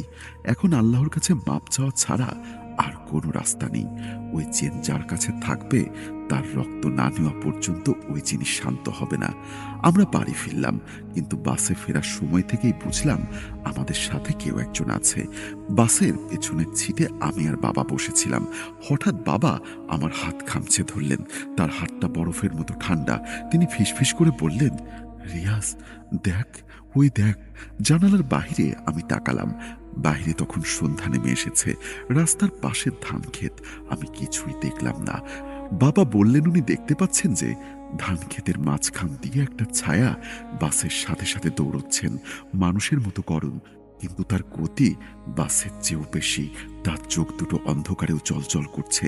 আমরা শহরে পৌঁছলাম ঠিকই, কিন্তু সাথে করে মৃত্যু নিয়ে এলাম। বাসা পর্যন্ত পৌঁছাতে আমাদের আরো ঘন্টাখানেক সময় লাগলো। বাস থেকে যখন নামলাম তখন রাত প্রায় 8টা। শহরের রাস্তায় সোডিয়াম লাইটের হলুদ আলো, কিন্তু আমার কাছে মনে হচ্ছিল সেই আলোতেও কোনো তেজ নেই। সবকিছু কেমন যেন ঘোলাটে। রিক্সা না নিয়ে আমরা হেঁটেই কোয়ার্টারের দিকে যাচ্ছিলাম। বাবা আমার হাতটা শক্ত করে ধরে রেখেছিলেন, যেন ছেড়ে দিলেই তিনি হারিয়ে যাবেন। আমি লক্ষ্য করলাম বাবা বারবার ঘাড় ঘুরিয়ে পেছনে তাকাচ্ছেন। তার নিঃশ্বাস ভারী হয়ে আসছিল, আর কপালে বিন্দু বিন্দু ঘাম জমছিল। বাতাসটা বেশ ঠান্ডা। বাসায় ঢোকার পর অদ্ভুত একটা ব্যাপার ঘটল। দরজা খোলার সঙ্গে সঙ্গে নাকে একটা উদ্ভট গন্ধ এসে লাগলো, ঠিক যেন ইঁদুর বা বেড়াল মরে পচে গেলে যেমন গন্ধ হয়। মা দৌড়ে এলেন, বাবাকে দেখে আঁতকে উঠলেন। বাবার চেহারা তখন ভেঙে চুরে একাকার, চোখের নিচে কালি এবং দাগগুলো আরো স্পষ্ট হয়েছে, আর গায়ের চামড়া কেমন যেন ফ্যাকাশে ধূসর বর্ণের হয়ে গেছে। মা জিজ্ঞাসা করলেন, এমন পোড়া গন্ধ কিসের, আর তুমি এত দেরি করলা কেন? আমি মাকে আশ্বস্ত করার চেষ্টা করছিলাম, কিছু না আম্মা, আব্বার শরীরটা ভালো না, একটু রেস্ট নিলে ঠিক হয়ে যাইব। কিন্তু আমি জানতাম এটা সাধারণ কোনো অসুস্থতা নয়। বাবা সেই রাতে কিছু খেলেন না, চুপচাপ বিছানায় শুয়ে রইলেন। আমি আর মা ড্রয়িং রুমে বসে ফিসফিস করে কথা বলছিলাম। মা বলছিল ঘর থেকে নাকি পচা মাংসের একটা গন্ধ আসছে, কিছুতেই যাচ্ছে না, অথচ তিনি পুরো ঘর ফিনাইল দিয়ে মুছেছেন। আমি মাকে বললাম, হয়তো পাশের কোনো ড্রেন থেকে গন্ধ আসছে, কিন্তু আমি নিজেই নিজেকে বিশ্বাস করতে পারলাম না। রাত গভীর হবার সাথে সাথেই পরিস্থিতি আরো খারাপ হতে শুরু করলো। লোডশেডিং চলছে। তখন মোমবাতির আলোয় ঘরটা কেমন যেন ভৌতিক দেখাচ্ছিল। হঠাৎ বাবার ঘর থেকে একটা গঙ্গানি শব্দ শুনতে পেলাম। শব্দটা মানুষের গলার মতো মনে হলো না, মনে হলো কোনো জ্যান্ত জানোয়ার কষ্টে গঙ্গাচ্ছে। আমি আবার দৌড়ে গেলাম। গিয়ে দেখি বাবা বিছানায় নেই, তিনি ফ্লোরে বসে আছেন, আর তার শরীরটা অদ্ভুতভাবে দুমড়ে মুচড়ে আছে। তিনি নিজের দুহাত দিয়ে নিজের গলা নিজেই চেপে ধরেছেন, যেন নিঃশ্বাস নিতে কষ্ট হয়। আমি বাবাকে ধরতে গেলাম, কিন্তু বাবার গা তখন আগুনের মতো গরম, জ্বরে গা পুড়ে যাচ্ছে। তিনি ফিস ফিস করে কিছু একটা বলছিলেন। আমি কান পেতে শুনলাম তিনি বলছেন, আইসে। পরদিন সকালে আমরা সিদ্ধান্ত নিলাম বাবাকে ডাক্তার দেখাবো। এসব ভূতপ্রেত বা জিনের ব্যাপার হয়তো আমাদের মনের ভুল। বাবার এই অবস্থা আসলে অতিরিক্ত স্ট্রেস আর ভয় থেকে হয়েছে। মেডিকেল সায়েন্সেও তো এসবের ব্যাখ্যা আছে। আমি বাবাকে নিয়ে ময়মনসিংহ মেডিকেল কলেজ হসপিটালের সাইকিয়াট্রি ডিপার্টমেন্টে গেলাম। পরিচিত এক বড় ভাই ছিলেন ওখানে, হন ডাক্তার, নাম ডাক্তার সাজ্জাদ। তিনি বাবাকে দেখে বললেন, রিয়াজ, চাচা তো সিভিয়ার ট্রমা ডিপ্রেশনে ভুগছেন। ওনার হ্যালোসিনেশন হচ্ছে, হয়তো লাশের সাথে কাজ করতে করতে ওনার মনের উপরে কোনো চাপ পড়েছে। এটাকে আমরা পোস্ট ট্রমাটিক স্ট্রেস ডিসঅর্ডার বা পিটিএসডি বলি। আমি কিছু ঘুমের ওষুধ আর অ্যান্টি ডিপ্রেশন দিচ্ছি। এই যুগে কি আর এসব ভুট্টুতে বিশ্বাস করা যায়? বাবার ব্রেনে কেমিক্যাল ইমব্যালেন্স হয়েছে, তাই তিনি উল্টাপাল্টা দেখছেন। আমি ফার্মেসি থেকে ওষুধ কিনে বাবাকে খাওয়ালাম। বাবা ওষুধের প্রভাবে ঘুমিয়ে পড়লেন, কিন্তু সেই স্বস্তি বেশিক্ষণ টিকল না। ওষুধের প্রভাবে বাবা ঘুমোচ্ছিলেন ঠিকই, কিন্তু তার ঘুমটা স্বাভাবিক ছিল না। তিনি ঘুমের মধ্যে হাত পা ছুটছিলেন। মাঝে মাঝে তার শরীরটা বিছানা থেকে কয়েক ইঞ্চি উপরে উঠে ধপাস করে নিচে পড়ছিল, যেন কেউ তাকে অদৃশ্য রশি দিয়ে টেনে উপরে তুলছে, আবার নিচে ফেলে দিচ্ছে। আমি সেই রাত জেগে বাবার পাশে কাটালাম। রাত তখন ৩টা। হঠাৎ খেয়াল করলাম বাবার শ্বাস প্রশ্বাস বন্ধ হয়ে গেছে। আমি ভয়ে বাবার নাকের কাছে হাত দিলাম। না, শ্বাস চলছে না। আমি চিৎকার করে ডাক্তার ডাকার কথা ভাবছি, ঠিক তখনই বাবা চোখ খুললেন। সেই চোখ আমি জীবনেও ভুলব না। বাবার চোখের মণি দুটো সম্পূর্ণ উল্টে গেছে। বাবা আমার দিকে তাকিয়ে হাসছেন। সেই হাসিটা বাবার ছিল না। বাবার মুখটা কেমন যেন বাঁকা হয়ে গেল। তিনি একটা ভারী গলায় কথা বলে উঠলেন, ঔষধ? কিসের ঔষধ খাওয়া সেগুলো? আমি রক্তে মিশে গেছি। কথাটা শেষ করেই বাবা আবার জ্ঞান হারালেন। আমি থরথর করে কাঁপছিলাম। আমার আর বুঝতে বাকি রইল না যে এটা কোনো মেডিকেল কেস না। ডাক্তার, ঔষধ, বিজ্ঞান এখানে অচল। এখানে এমন কিছু আছে যা আমাদের ধরাছোঁয়ার বাইরে। আমি সিদ্ধান্ত নিলাম আমাকে ধর্মীয় কোনো বিশেষজ্ঞের কাছে যেতে হবে। পরদিন সকালে আমি দাদাবাড়ির গ্রামে গেলাম। তিনি অনেক বয়স্ক মানুষ। উনি ময়মনসিংহেই থাকতেন। তখন ওনার ছেলের চিকিৎসার জন্যই তিনি ছিলেন সেখানে। অনেক পুরনো দিনের মানুষ, অনেক কিছু দেখেছেন। আমি ওনাকে পুরো ঘটনাটা খুলে বললাম। লাশ কাটার সময় চেন পাওয়া, বাবার লোভ, চেন চুরি, সব কিছু। ওনার কপালের ভাঁজগুলো গভীর হলো। তিনি একটা দীর্ঘশ্বাস ফেলে বললেন, অনেক বড় ভুল করেছো বাবা। লাশের জিনিস, বিশেষ করে যেই লাশের মৃত্যু স্বাভাবিক না, যে জিনিসের উপর কুফরি কালাম করা আছে, সেই জিনিস ছুলে কি বিপদ হতে পারে কল্পনাও করতে পারবে না। হুজুর তখন ওনার জীবনের একটা অভিজ্ঞতার কথা শোনালেন। শোনো রিয়াজ, আজ থেকে প্রায় ২০ বছর আগের কথা। আমি তখন নতুন মসজিদে জয়েন করেছি। হসপিটালের মর্গ তখন আজকালকার মতো এত আধুনিক ছিল না। এখানকার মসজিদে আমরা তখন তাবলিগের কাজে এসেছিলাম। এখানে এক ডোম কাজ করত, নাম ছিল সুলতান। সুলতান ছিল খুব সাহসী, কিন্তু তার একটা দোষ ছিল, সে লাশের গায়ের জিনিসপত্র চুরি করত। আমি তাকে অনেকবার বারণ করেছি, বলেছি সুলতান, বড় খারাপ কাজ, কিন্তু সে আমার কথা কানে তুলত না। বলতো মরা মানুষের আবার বরদোয়া কি কি যে কন। একদিন এক অ্যাক্সিডেন্টে লাশ এলো। লোকটা ছিল বৃদ্ধ, বাস অ্যাক্সিডেন্টে মারা গেছিল। তার হাতে একটা তামার বালা ছিল, তাতে অদ্ভুত সব নকশা। সুলতান লাশ কাটার সময় সেই বালাটা খুলে নিজের কাছে রেখে দেয়। আমি তাকে বলেছিলাম বালাটা না খুলতে। সেই রাতে সুলতান ডিউটি শেষ করে তার ঘরে গেল। মাঝরাতে হঠাৎ তার ঘর থেকে একটা বিকট চিৎকার। আমরা কয়েকজন দৌড়ে গেলাম। গিয়ে দেখি সুলতান ঘরের মাঝখানে শূন্যে ভেসে আছে। হ্যাঁ বাবা, বিশ্বাস করো, তার পা মাটি থেকে অন্তত ২ হাত উপরে। তার শরীরটা এমনভাবে মোচড়ানো যেন কেউ তাকে ভেজা কাপড়ের মতো চিপেছে। আর সে নিজের ভাষায় কথা বলছিল না, তার গলা দিয়ে অদ্ভুত এক আওয়াজ বের হচ্ছিল। আমরা ভয়ে এগোতে পারছিলাম না।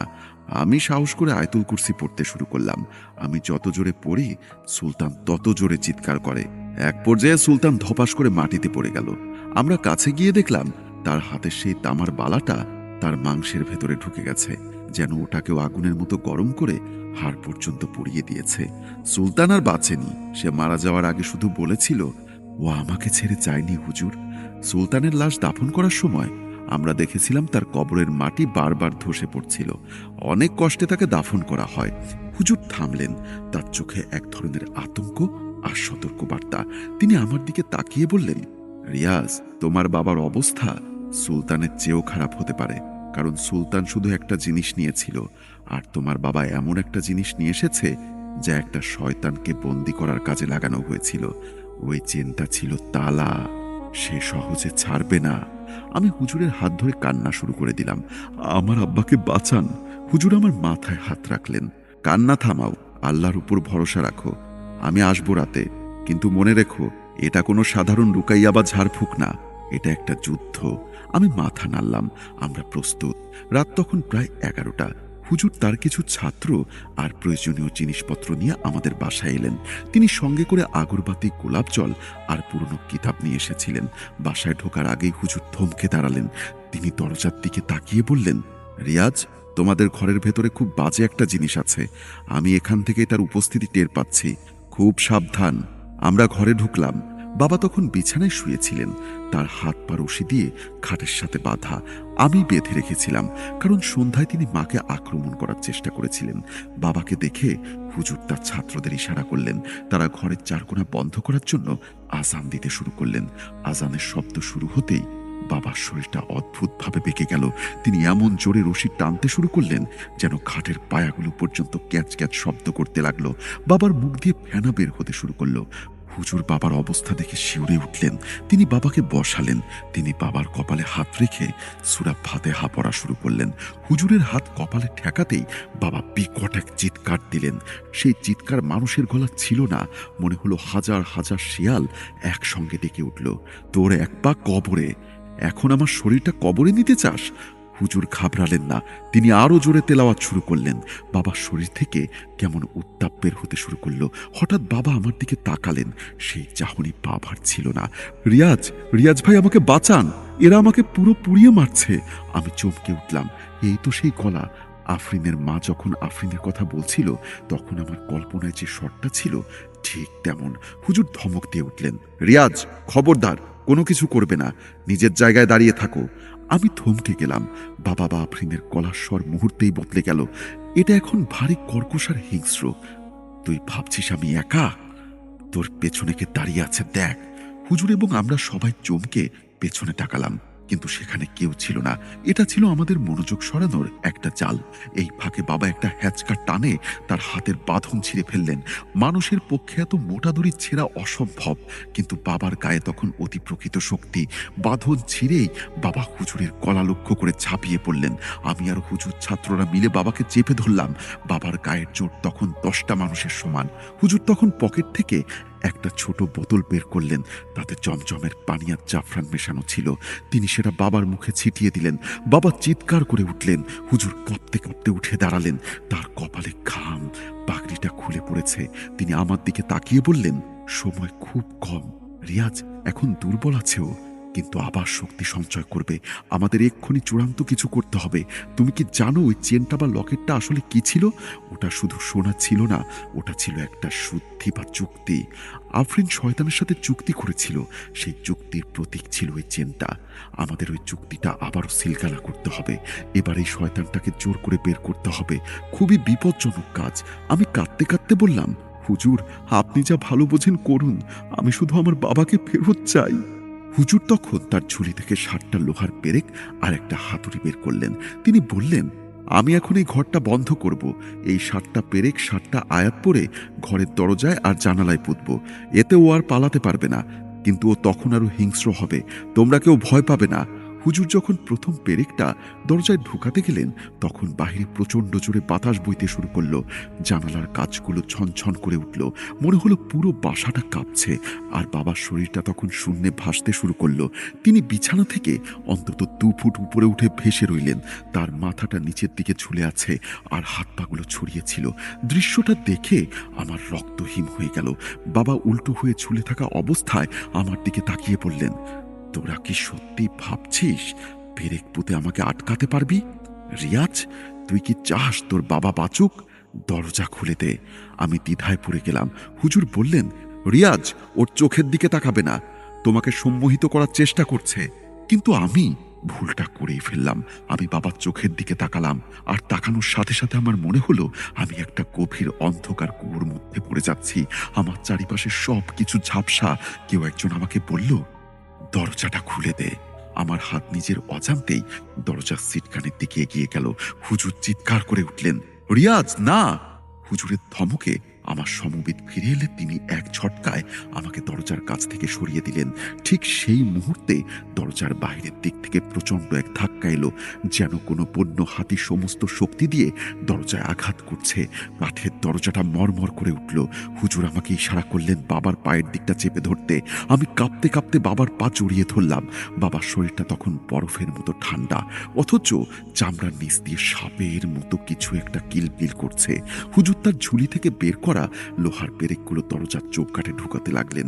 তিনি প্রতিটা বাড়িতে হাতুড়ির ঘা দিচ্ছিলেন আর উচ্চস্বরে আয়তুল কুরসি পড়ছিলেন। বাবার মুখ দিয়ে তখন ফেনা এবং কালো রঙের এক ধরনের তরল পদার্থ বেরিয়ে আসছিল। প্রায় ঘণ্টাখানেক ধরে চলল এই যুদ্ধ। আমি কাঁপতে কাঁপতে বাবার পা জড়িয়ে ধরলাম। বাবার শরীরটা তখন বরফের মতো ঠান্ডা, অথচ নিচ দিয়ে সাপের মতো কিছু একটা কিলবিল করছে। হুজুর তার ঝুলি থেকে বের করা লোহার পেরেকগুলো দরজার চৌকাঠে ঢোকাতে লাগলেন। তিনি প্রতিটা বাড়িতে হাতুড়ির ঘা দিচ্ছিলেন আর উচ্চস্বরে আয়তুল কুরসি পড়ছিলেন। বাবার মুখ দিয়ে তখন ফেনা এবং কালো রঙের এক ধরনের তরল পদার্থ বেরিয়ে আসছিল। প্রায় ঘণ্টাখানেক ধরে চলল এই যুদ্ধ। হুজুর যখন শেষ পেরেকটা গেঁথে দিয়ে দোয়া পড়লেন, তখন হঠাৎ করে বাবার শরীরের খিচুড়ি বন্ধ হয়ে গেল। বাইরের ঝোড়ো বাতাসটাও থেমে গেল। ঘরের মধ্যে ভারী বাতাসটা যেন একটু হালকা হলো। বাবা নিস্তেজ হয়ে বিছানায় পড়ে রইলেন। তার চোখগুলো বন্ধ, শ্বাস প্রশ্বাস খুব ধীর। হুজুরের কপালে জমে থাকা ঘাম তিনি মুছে বাবার দিকে তাকালেন। তাকে খুব ক্লান্ত দেখাচ্ছিল। তিনি আমাকে বললেন, রিয়াজ, আপাতত বিপদটা আটকানো গেছে। আমি ঘরটা বন্ধ করে দিয়েছি, আর বাইরে থেকে কোনো সাহায্য পাবে না। কিন্তু ভেতরের জিনিসটা এখনো পুরোপুরি যায়নি। ও সুপ্ত অবস্থায় আছে। তোমার বাবার শরীরের অনেক ক্ষতি হয়েছে। ওনাকে বিশ্রাম নিতে দাও। আমি ফজরের সময় আবার আসব। ততক্ষণ পর্যন্ত কেউ এই ঘর থেকে বের হবে না, আর কাউকে ঢুকতেও দেবে না। আমি ও পাশের ঘরে একটু জিরিয়ে নেই। হুজুর পাশের ঘরে গেলেন। মা বাবা শিওরে বসে কোরআন শরীফ পড়ছিলেন। আমি দরজার সামনে একটা চেয়ার পেতে পাহারা দিলাম। সারাদিনের ধকল আর মানসিক চাপে আমার শরীর ভেঙে আসছিল। আমি জেগে থাকার আপ্রাণ চেষ্টা করলাম, কিন্তু চোখের পাতাগুলো যেন পাথরের মতো ভারী হয়ে আসছিল। একসময় কখন যে আমার চোখ লেগে গেল আমি টেরই পেলাম না। হয়তো ওটা স্বাভাবিক ঘুম ছিল না, হয়তো ওটা সেই শয়তানের কারসাজি। ঘুমের মধ্যে আমি এক অদ্ভুত স্বপ্ন, আর সেই গর্ত থেকে শত শত কালো হাত তাকে টেনে নিচের দিকে নিয়ে যাচ্ছে। বাবা আমার দিকে তাকিয়ে চিৎকার করছেন, কিন্তু ওরা শব্দ করতে পারছেন না। হঠাৎ আমার ঘুম ভেঙে গেল। বুকটা ধক করে উঠল। মোবাইলের স্ক্রিনে তাকিয়ে দেখি রাত ৩:০৯। ইলেকট্রিসিটি নেই। হারিকেনের আলোটা নিভু নিভু। আমি ধর্মর করে বিছানার দিকে তাকালাম। বাবার বিছানা খালি। আমার হাত পা ঠান্ডা হয়ে গেল। মা জায়নামাজেই ঘুমিয়ে পড়েছেন। আমি দৌড়ে বাথরুমে গেলাম, রান্নাঘরে খুঁজলাম, কোথাও বাবা নেই। কিন্তু হুজুর তো ঘর বন্ধ করে গিয়েছিলেন। তাহলে বাবা গেল কোথায়? দরজার দিকে তাকিয়ে দেখি সিটকানিটা ভেতর থেকেই খোলা। তার মানে আমি যখন ঘুমিয়ে গিয়েছিলাম তখন বাবা। আমার মাথা কাজ করা বন্ধ করে দিল। আমি পাগলের মতো রাস্তায় বের হলাম। কোথায় যেতে পারেন বাবা? মনের ভেতর কুডাক ডাকছে। আমার পা আমাকে সোজা হসপিটালের দিকে নিয়ে গেল। কেন যেন মনে হচ্ছিল বাবা ওখানেই গেছে। তার কর্মস্থল, তার পাপের জায়গা, আর তার শাস্তির জায়গা সবই সবই তো এই মর্গ। রাস্তাঘাট একদম ফাঁকা। ঝিরঝির করে বৃষ্টি পড়ছে। আমি দৌড়াচ্ছিলাম। রাস্তার কুকুরগুলো আমাকে দেখে করুণ স্বরে ডেকে উঠল। হসপিটালের গেট দিয়ে ঢোকার সময় দারোয়ান আমাকে আটকানোর চেষ্টা করলো, কিন্তু আমি তাকে ধাক্কা দিয়ে সরিয়ে সোজা মর্গের দিকে দৌড় দিলাম। মর্গের গেটটা খোলা। ভেতরে ঢুকতেই নাকে সেই পরিচিত ফরমালিন আর পচা লাশের গন্ধ। কিন্তু আজকের গন্ধটা অন্যরকম, কেমন যেন পোড়া মাংসের মতো, ঠিক যেমনটা বাসায় বাবার শরীর থেকে বের হচ্ছিল। করিডোর দিয়ে দৌড়াতে দৌড়াতে লাশ কাটা ঘরের মেইন দরজার সামনে গেলাম। ভেতর থেকে হালকা গঙ্গানির শব্দ আসছিল, আর সাথে শোনা যাচ্ছিল যেন কেউ ধাতব কিছু টেবিলে বাড়ি দিচ্ছে। আমি সাহস সঞ্চয় করে দরজায় ধাক্কা দিলাম। ক্যাচ ক্যাচ করে খুলে গেল। ভেতরের দৃশ্যের জন্য আমি প্রস্তুত ছিলাম না। মর্গের ওইখানে সেই প্রথম লাশ কাটার টেবিলের উপর বাবা শুয়ে আছেন। তার পরনে হসপিটালের একটা নীল রঙের গাউন। বাবার চোখ দুটো খোলা, কিন্তু মণিগুলো উল্টে সাদা হয়ে গেছে। তার হাতে সেই ধারালো লাশ কাটার ছুরিটা ধরা। তিনি নিজের গলার কাছে ছুরিটা ধরে আছেন। হাত কাঁপছে। তিনি প্রাণপণে চেষ্টা করছেন হাত সরাতে। আমি চিৎকার দিয়ে দৌড়ে গেলাম বাবার কাছে, কিন্তু আমি টেবিলের কাছে যাওয়ার আগেই একটা অদৃশ্য শক্তি আমাকে ধাক্কা দিয়ে দেওয়ালের সাথে ছিটকে ফেলে দেয়। আমি নড়তে পারছিলাম না। মনে হলো কেউ একজন আমাকে চেপে ধরে রেখেছে। আমার বুকের উপর যেন মনকে মন পাথর চাপিয়ে দেওয়া হয়েছে। আমি দেখলাম বাবার মুখ দিয়ে ফেনা বের হচ্ছে। হঠাৎ ঘরের অন্ধকার কোণ থেকে একটা ছায়া সরে গেল। ম্লান আলোয় আমি স্পষ্ট দেখলাম সেটা আফরিন, কিন্তু তার পা মাটির উপরে ভাসছে, মুখটা বিভৎস। সে বাবার কানের কাছে ফিস ফিস করে কিছু একটা বলল। এই বলার সাথে সাথেই বাবার হাতটা সজোরে তার গলার উপরে চেপে বসলো। আমি চিৎকার দিয়ে উঠলাম, কিন্তু আমার গলা দিয়ে কোনো শব্দ বের হলো না। বাবার হাতের ছুরিটা এক টানে তার শ্বাসনালী কেটে ফেললো। ফিনকি দিয়ে রক্ত ছুটলো। বাবা ছটফট করতে করতে শান্ত হয়ে গেলেন। রক্তে পুরো টেবিল ভেসে গেল। সেই ছায়াটা তখন বাবার লাশের উপরে ঝুমকে পড়ল। মনে হলো বাবার গলার ক্ষতর ভেতর হাত ঢুকিয়ে সে কিছু খুঁজছে। আমি আর জ্ঞান ধরে রাখতে পারিনি। আমার যখন জ্ঞান ফিরল তখন সকাল। আমি আমার রুমের বিছানায় শুয়ে আছি। আমি বেডে কিভাবে এলাম? দৌড়ে মর্গের দিকে ছুটছিলাম আমি। পুলিশ আর হসপিটালের লোকেরা বাবাকে ঘিরেছিল। তারা বলছিল মফিজডোম আত্মহত্যা করেছে, কিন্তু আমি সত্যটা জানতাম কি হয়েছে। পুলিশ যখন বাবার লাশটা ব্যাগে ভরার জন্য তুলছিল, তখন একজন কনস্টেবল চিৎকার করে বলে উঠল, স্যার, এইটা কি? লাশের গলার ভেতরে মনে হলো কিছু একটা আটকে আছে। আমি হামাগুড়ি দিয়ে এগিয়ে গেলাম। দেখলাম বাবার গলার কাছে, ঠিক যেখানে শ্বাসনালী কাটা হয়েছে, সেই তক্তকে ক্ষতের ভেতর একটা কিছু চকচক করছে। সবাই অবাক হয়ে গেল। আমি পাথর হয়ে গেলাম। বাবার কাটা গলার ভেতর থেকে একটা সোনার চেন উকি দিচ্ছে। ফরেন্সিক রিপোর্টে বলা হলো মফিজডোম মৃত্যুর আগে নিজেই হয়তো এই চেনটা গিলে ফেলেছিল, কিন্তু আমি জানি ওটা আফরিন বা আফরিনের রূপ ধারণ করা সেই শয়তান রেখে গেছে। বাবাকে দাফন করার পর আমি আর ওই চাকরি বা ওই এলাকায় থাকিনি। মাকে নিয়ে গ্রামে চলে আসি, কিন্তু আজও মাঝে মাঝে রাতে ঘুম ভাঙলে আমার মনে হয় আমি সেই চেনের শব্দ শুনতে পাচ্ছি। মাঝে মাঝে মনে হয় বাবা আমার শিওরে দাঁড়িয়ে আছেন, আর তিনি ফিসফিস করে বলছেন, লোভ করিস না। ও সময় চেনটা পুলিশ আলামত হিসাবে নিয়ে গেছিল। শুনেছি মালখানায় রাখার কয়েকদিন পর চেনটা গায়েব হয়ে যায়। আর যে পুলিশ অফিসার ওটার দায়িত্বে ছিলেন, তিনি অনেকটাই মানসিক ভারসাম্য হারান। ময়মনসিংহ মেডিকেলের সেই লাশ কাটা ঘর আজও আছে। বহু বছর হয়ে গেছে। এখনো সেখানে রাতে অদ্ভুত শব্দ হয়। গভীর রাতে নাকি মফিজডোমের গলা শোনা যায়। এই বলে রিয়াজ ভাই তার ঘটনা শেষ করেছেন। যখন তিনি থামলেন, তখন তার চোখ দিয়ে পানি পড়ছিল।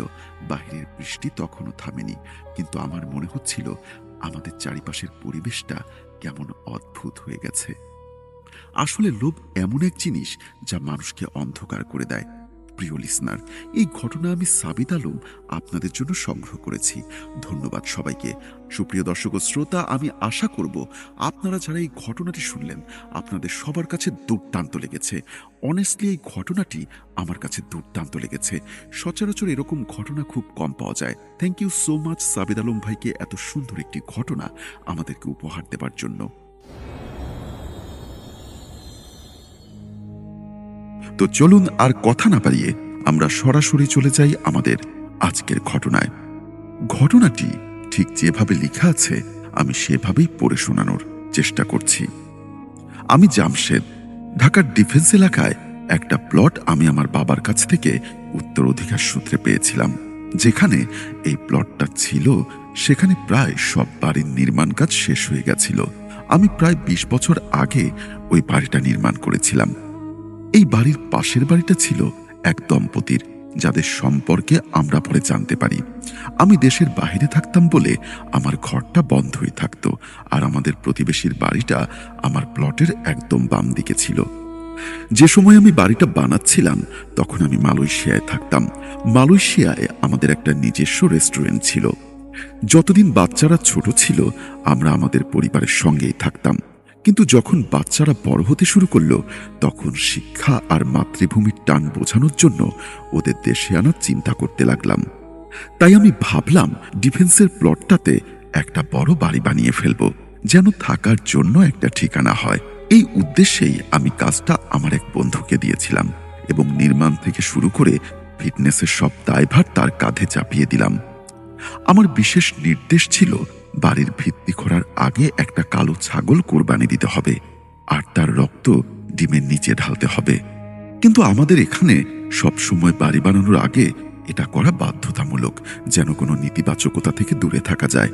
যাই হোক, কনস্ট্রাকশন শুরু হলো। এই বাড়ির পরিকল্পনা এমন ছিল যে প্লটের ডান পাশে থাকবে শোবার ঘর, ড্রয়িং রুম এবং বাম পাশের দেওয়ালটা, যেটা 7 নম্বর বাড়ির সঙ্গে পুরোপুরি লেগেছিল, সেখানকার প্যাসেজটা গাড়ি পার্কিংয়ের জন্য ফাঁকা রাখতে হবে। কিন্তু বাম পাশের দেওয়ালে যখন ইট গাঁথা হচ্ছিল, তখন অবাক করা ঘটনা ঘটল। মিস্ত্রি ওই দেওয়াল বানিয়ে চলে যাবার পরেই কিছু ইট সিমেন্ট সহ খসে পড়ল এবং মিস্ত্রিদের উপরেই সেগুলো পড়ল। মনে হচ্ছিল কেউ যেন দেওয়ালে জোরে করে লাথি মেরেছে। ইটগুলো গুড়িয়ে দিয়েছে। ইটগুলো অনেক উঁচু থেকে পড়েছিল। দুজন মিস্ত্রির মাথায় বেশ আঘাত লেগেছিল। সবাই হতবাক হয়ে গেছিল, আরে এটা কিভাবে হতে পারে? সিমেন্ট লাগিয়ে ইট গাঁথার পর এমন হওয়া অসম্ভব। তাছাড়া সেখানে কোনো বাতাসও ছিল না, কোনো ঝড়ও হয়নি। শ্রমিক ও ঠিকাদার সবাই অবাক হয়ে ভালো করে দেওয়ালটা পরীক্ষা করল। পুরো দেওয়াল ঠিকঠাক ছিল, শুধু একটা নির্দিষ্ট জায়গা থেকে প্রায় 25টা ইট ভেঙে পড়েছে। যেখান থেকে ইটগুলো পড়েছিল তার উপরে নিচের অংশে পুরোটাই সবকিছু ঠিকঠাক। শ্রমিকদের মধ্যে একটা ভয় কাজ করছিল। যে ইটগুলো পড়েছিল সেগুলোর মধ্যে একটাও আস্ত ছিল না, সবগুলোই 2 বা 3 টুকরো হয়ে গেছিল। এই কথাটা আমার বন্ধুটি জানিয়েছিলেন। সমস্যাটি ছিল এই যে এমন কোনো কারণই খুঁজে পাওয়া যাচ্ছিল না যা দিয়ে এই ঘটনার ব্যাখ্যা করা যায়। যাই হোক, সমস্যার সমাধান করার পর আমাকে পরামর্শ দেওয়া হলো যেন মালামাল আরো ভালোভাবে ব্যবহার করি আর নিজের দিক থেকে কোনো অবহেলা না করি। প্লটটা ফাঁকা ছিল, কিন্তু আমি সামনের দিকে লনের জন্য জায়গা বাম পাশে রেখে দিয়েছিলাম। পার্কিংয়ের জন্য পেছনের ডান পাশে একটা অংশ ছিল, আর একটা দরজা রান্নাঘরের দিকে খুলত। সেটা লন্ড্রির জন্য রাখা হয়েছিল। বাড়ি তৈরির সময় চাঁদের প্রথম বৃহস্পতিবারে আমি অবশ্যই একটা ছাগল কোরবানি করতাম আর সব শ্রমিকদের ওখানেই খাওয়াতাম। এটা আমার অভ্যাস ছিল, আর আমার রেস্টুরেন্টেও রিজিকের বরকত ও আল্লাহর সন্তুষ্টির জন্য এই কাজটা আমি করতাম। আমার দৃঢ় বিশ্বাস ছিল এই আমলের মাধ্যমে বিপদ আপদ থেকে দূরে থাকা যায়। সবকিছুর মধ্যেই বাড়ি তৈরি হয়ে গেল। বাচ্চাদের আসার তখনও সময় বাকি, তাই আমার এক বন্ধুর ঘনিষ্ঠ এক কর্মচারীকে তার পরিবার সহ আমি আমার বাড়িতে থাকতে দিয়েছিলাম। ওই গার্ড আমার পরিচিত ছিল, কিন্তু কিছুদিন ধরেই লক্ষ্য করছিলাম গার্ডটা যেন ওই বাড়ি থেকে চলে যাবার পথ খুঁজছে। কখনো কখনো অজুহাত দিত, স্যার আমি গ্যারামে চইলা যাবার চাই। কখনো বলতো আমার বাচ্চাটা অসুস্থ।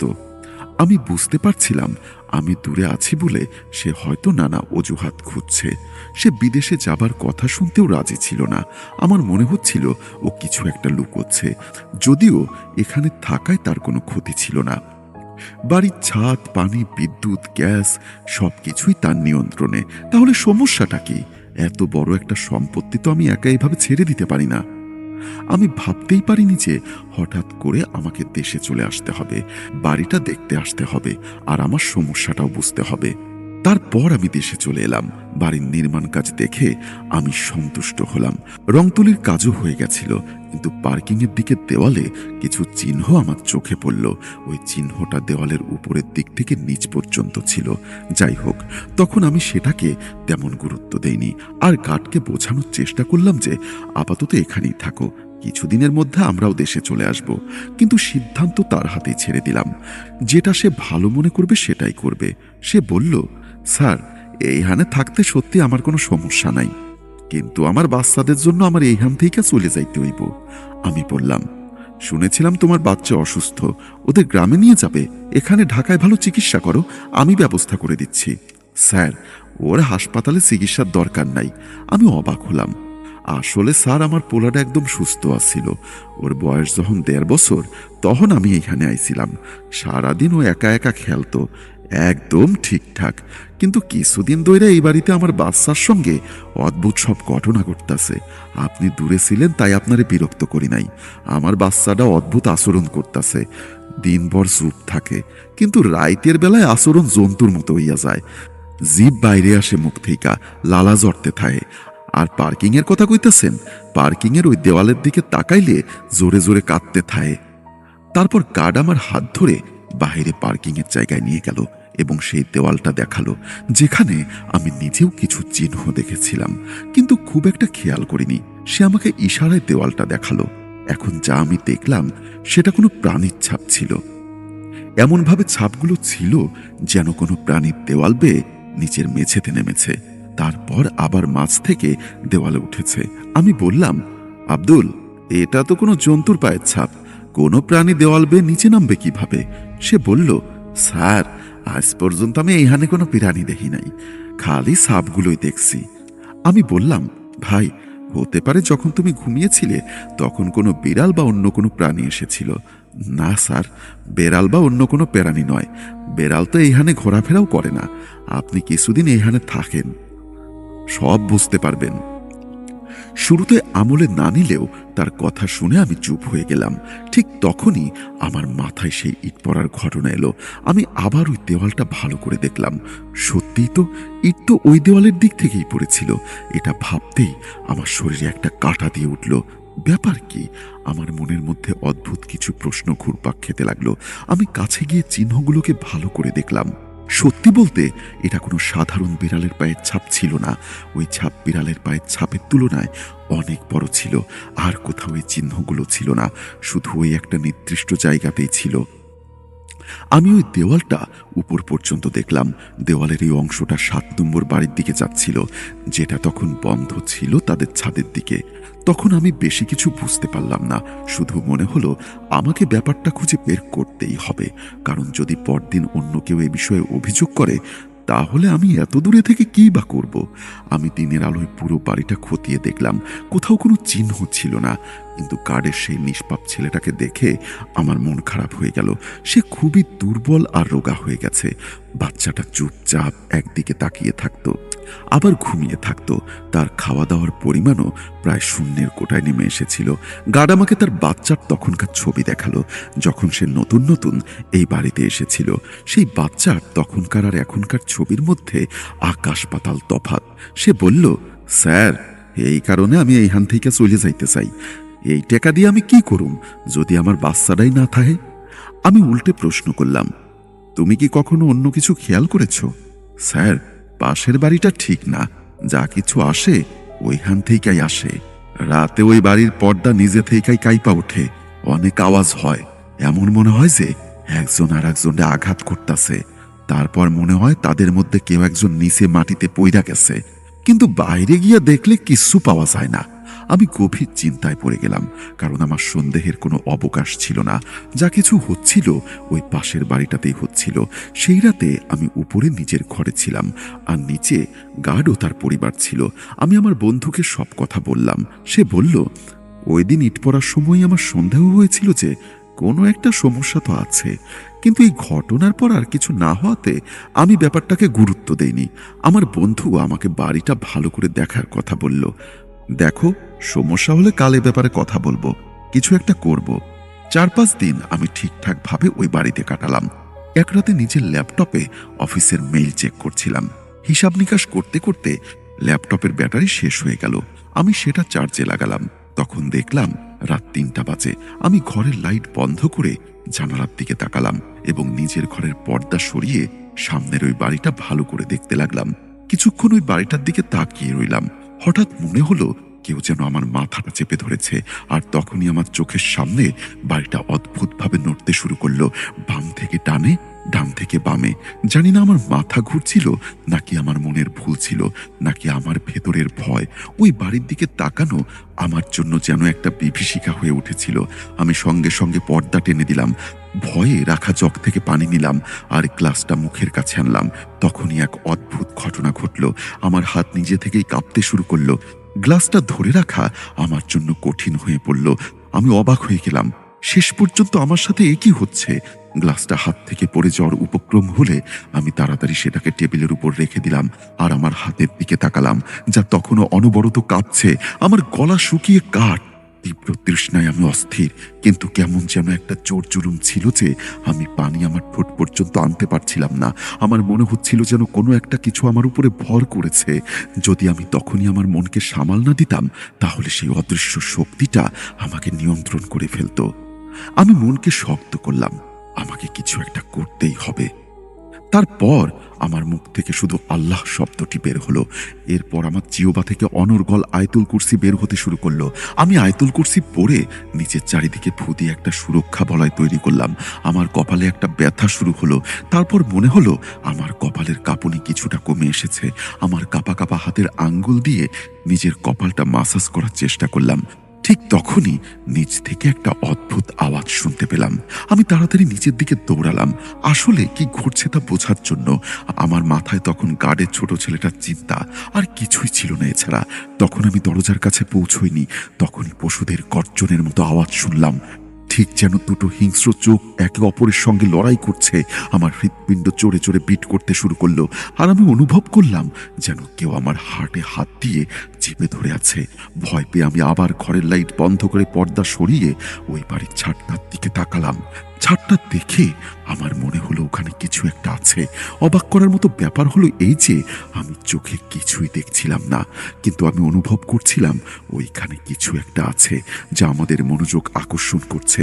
আমি নিজেকে নিয়ন্ত্রণ করার যত চেষ্টা করছিলাম ততই ভয় আর দুশ্চিন্তা আমার উপরে চেকে বসেছিল। তারপর আমি অনুভব করলাম যেন কিছু একটা ছাদ থেকে উড়ে আমার দিকে আসছে। আমি ভয়ে পেছনের দিকে পড়ে গেলাম, আর কিছু মনে নেই। কিছুক্ষণ পর আমি আবার সাহস জোগালাম, উঠে ঘরের লাইট অন করলাম। আর কিছু না ভেবেই নিচের দিকে দৌড় দিলাম। নিচে এসে দেখি পাহারাদার কোরআন শরীফ খুলে বসে আছে, ছেলেকে ফু দিচ্ছে। তার ছেলেটা কেমন যেন করছিল। ওই 3 বছর বয়সী ছেলেটা একটা পশুর মতো মাটিতে গড়াগড়ি খাচ্ছে। ওর মা পাশে বসে অঝরে কাঁদছিল। বাচ্চার এমন অবস্থা ছিল যে সে নিজে কি করছে বুঝতেই পারছে না। বাচ্চার এই অবস্থা দেখে আমি আরো রেগে গেলাম। আমি বাহিরে তাকালাম, সব দরজা বন্ধ ছিল। আমি জোরে জোরে বাচ্চার উপরে দোয়া দরুদ পড়তে শুরু করলাম। আমাকে দেখে গার্ডার তার বউ জোরে জোরে দোয়া পড়তে শুরু করলো। বাচ্চাটা প্রথমে অদ্ভুতভাবে মাটিতে গড়াতে গড়াতে জোরে জোরে কাঁদতে লাগলো। তারপর ধীরে ধীরে দোয়া শুনে ঘুমিয়ে পড়ল। আমি গার্ডকে জিজ্ঞাসা করলাম বাচ্চার অবস্থা কতদিন ধরে এমন। সে বলল 2 মাস হয়েছে। তার আগে সে খুব দুর্বল আর খিটখিটে ছিল। আমরা ভেবেছিলাম হয়তো বাচ্চাটা জেদি হয়ে উঠেছে, কিন্তু এই পরিস্থিতি আমাকে বাড়ি ছেড়ে যেতে বাধ্য করেছে।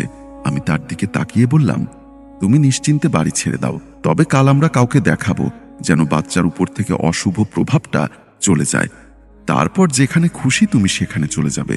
আমার তরফ থেকে তোমাকে অনুমতি দিলাম, কারণ প্রথমত তোমার সন্তানের জীবন অনেক বেশি গুরুত্বপূর্ণ। ভাবতে শুরু করলাম যে কাউকে দেখাতে হবে, আর তখন থেকে আমার সঙ্গে সবকিছু খারাপ হতে শুরু করলো। যে ল্যাপটপটা আমি কাজ শেষ করে চার্জে দিয়েছিলাম, ওই রাতের পর থেকে সেটা একদমই অন হয়নি। আর যে জানালা দিয়ে আমি রাতে ওই ছাদের দিকে দেখেছিলাম, তার কাছে একটা বড় ফাটল ধরেছিল। সারা রাত আমি অস্থিরতার মধ্যে কাটালাম। এক মুহূর্তের জন্য শান্তি পেলাম না। আমি অবাক হয়ে যাচ্ছিলাম, এই গার্ডটা এখানে এতদিন কিভাবে আছে। আমি আমার বন্ধুর সঙ্গে মিলিয়ে চেষ্টা করলাম, কারণ আমি বুঝতে পারছিলাম যত দেরি হবে ততই সবকিছু খারাপের দিকে যাবে। আর তারপর এমন পরিস্থিতি হবে যে এই বাড়িতে থাকা সম্ভব হবে না। আমি আমার জমানো সব টাকা এই বাড়িতে ঢেলে দিয়েছিলাম, তাই সব কিছুতে সতর্ক হতেই হবে। আমি কোনো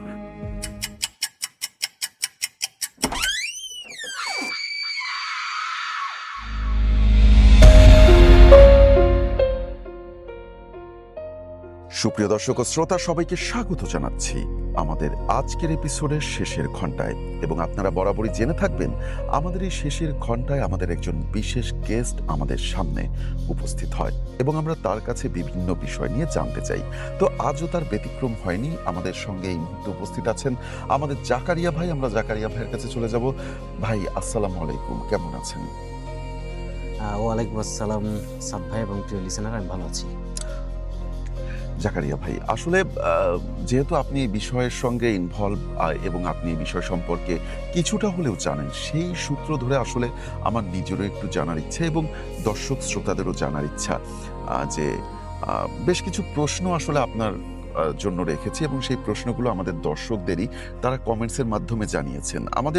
আমাদের যে প্রথম কমেন্টসটি করেছেন তার নাম হচ্ছে রূপম। রূপম লিখেছে, সাদ ভাই, আমি জানতে চাই যে মানুষ কালো জাদু সাধন করতে চায় কেন এবং এটা শুরুটা কোথা থেকে হয়, এর কি উত্তর দিবেন?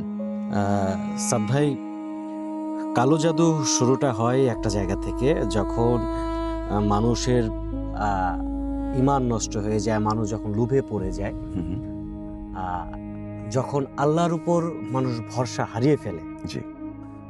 মানুষ পথভ্রষ্ট হয়, তখন এই কালো জাদুর চর্চা করে, তখনই এই এই যে কালো জাদুর দরজাটা খুলে যায়। আচ্ছা, আমাকে আরো কমেন্টস করেছেন রাহাত। ঢাকা থেকে রাহাত আমাকে কমেন্টস করেছে যে ভাই, আমি জানতে চাই যে কালো জাদু সাধনা করতে গেলে প্রথম যে ভয়ঙ্কর শর্তটা মানতে হয় সেটা আসলে কি?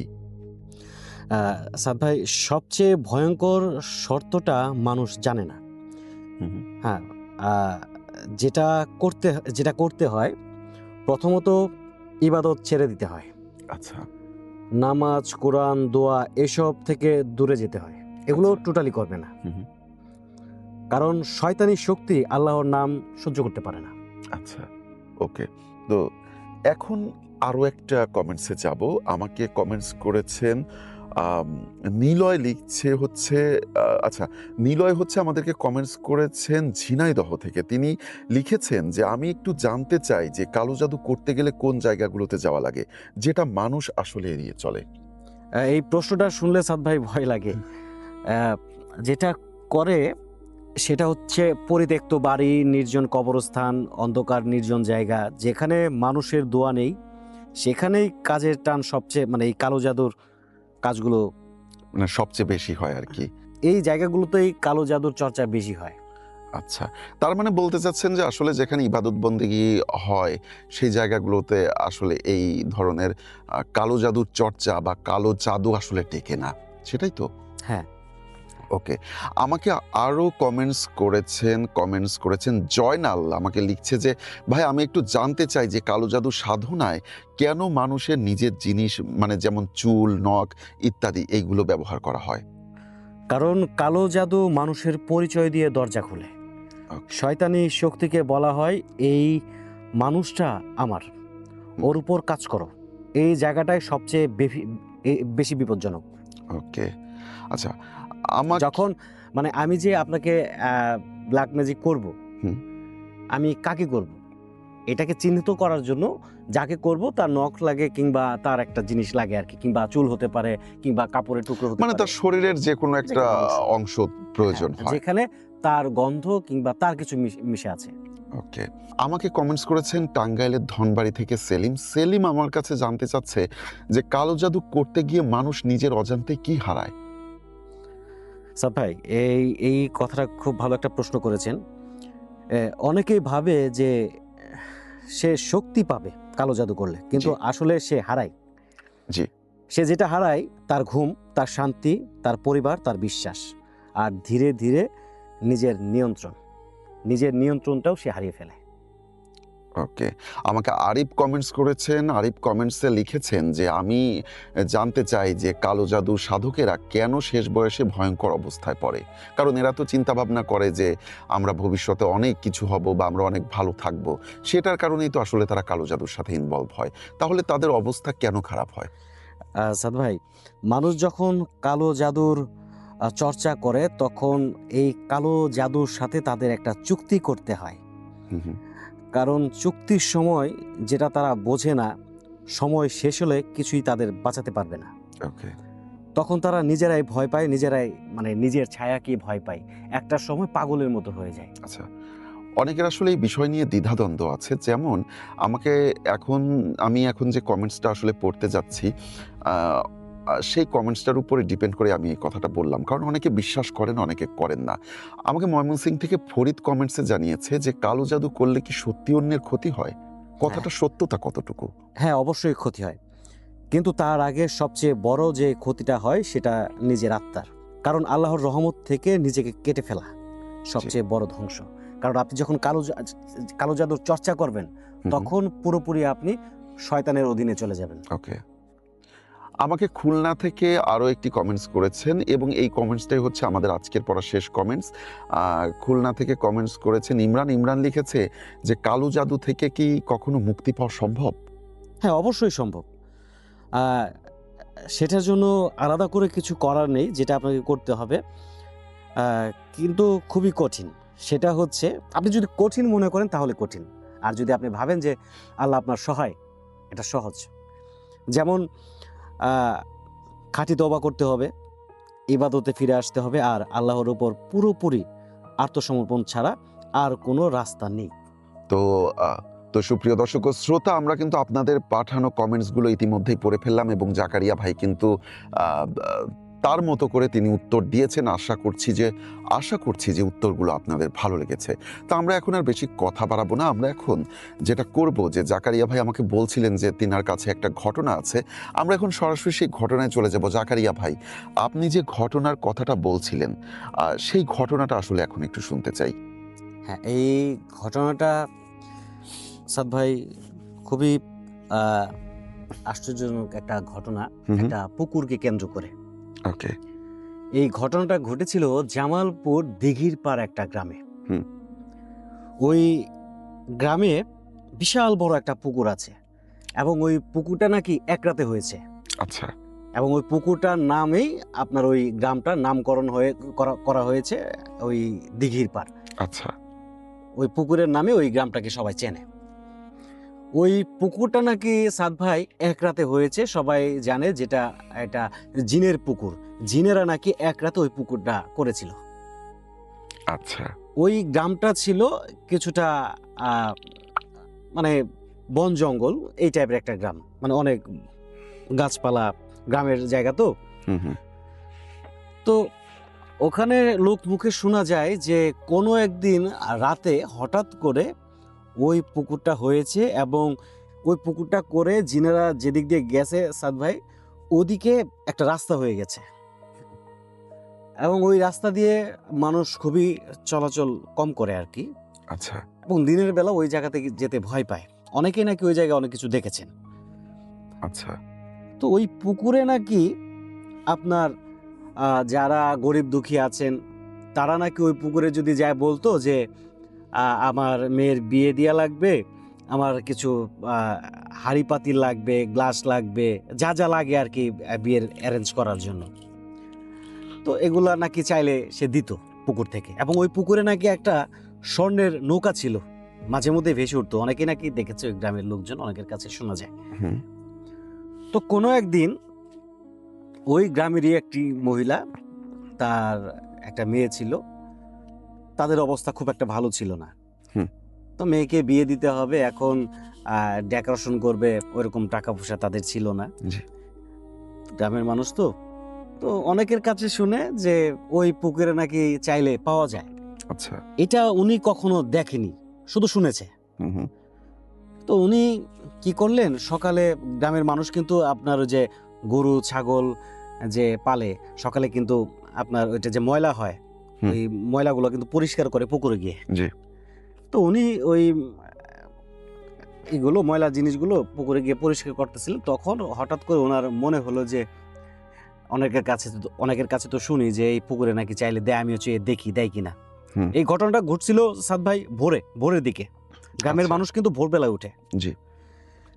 তো উনি যেই ভাবা সেই কাজ, পুকুরকে উনি বলে যে হ্যাঁ, তোমার কাছে নাকি অনেকে অনেক কিছু চায়, তুমি নাকি দাও।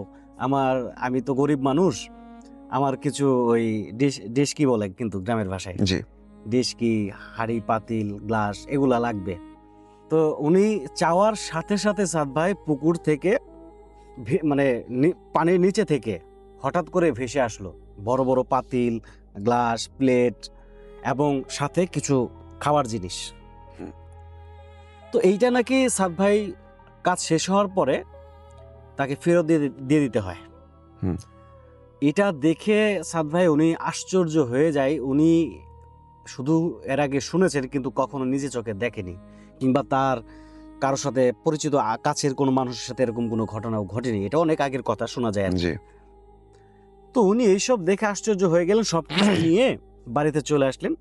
ওনার মেয়ের বিয়ে দিলেন ঠিকঠাকভাবে, আল্লাহর রহমতে সবকিছু ঠিকঠাকভাবে চলছিল। তো কোনো একদিন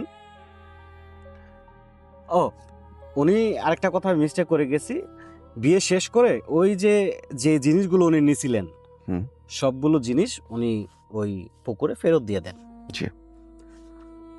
দেওয়ার পরে বেশ কিছুদিন পরে উনি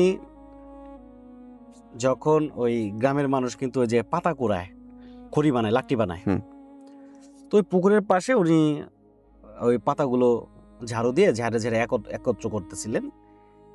হঠাৎ করে এই সময় উনি দেখে যে বিশাল বড় একটা মাছ ওই পুকুরে কাছারে লাফ পারতেছে।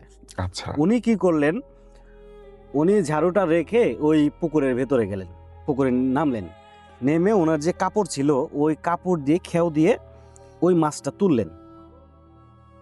তুলে ওনার যে উপরে খাঁচা ছিল লাকড়ি তোলার, খড়ি তোলার, পাতাগুলো তোলার, ওই খাঁচার উপরে ভেতরে রাখে এবং ওটা রাখতে রাখতেই উনি নিচে দেখে আরেকটা মাছ। উনি ওই মাছটাও ধরলেন, ওইটাও রাখলেন। এরপরে দেখে আরেকটা মাছ। তো ওই মাছটা যখন উপরে রাখতে যাবেন তার খাঁচার ভেতরে, উনি দেখলেন উনি যে বড় বড় মাছগুলো ধরছেন, এই প্রত্যেকটা মাছই আপনার ছোট ছোট, আপনার 1 আঙ্গুল 1.5 ইঞ্চি 2 ইঞ্চি 3 ইঞ্চি এরকম মাছ হয়ে আছে। আচ্ছা। উনি এটা দেখে খুবই ভয় পায়। ভয় পেয়ে উনি তো জানেন যে এই পুকুরটা ভালো না, উনি তো এটা প্রমাণও পাইছে। তো উনি ভয়ে ভয়ে পুকুর থেকে উঠে ওনার জায়গায় চলে আসলেন, যেখানে আপনার ওই গাছের পাতাগুলো কুড়াচ্ছিলেন।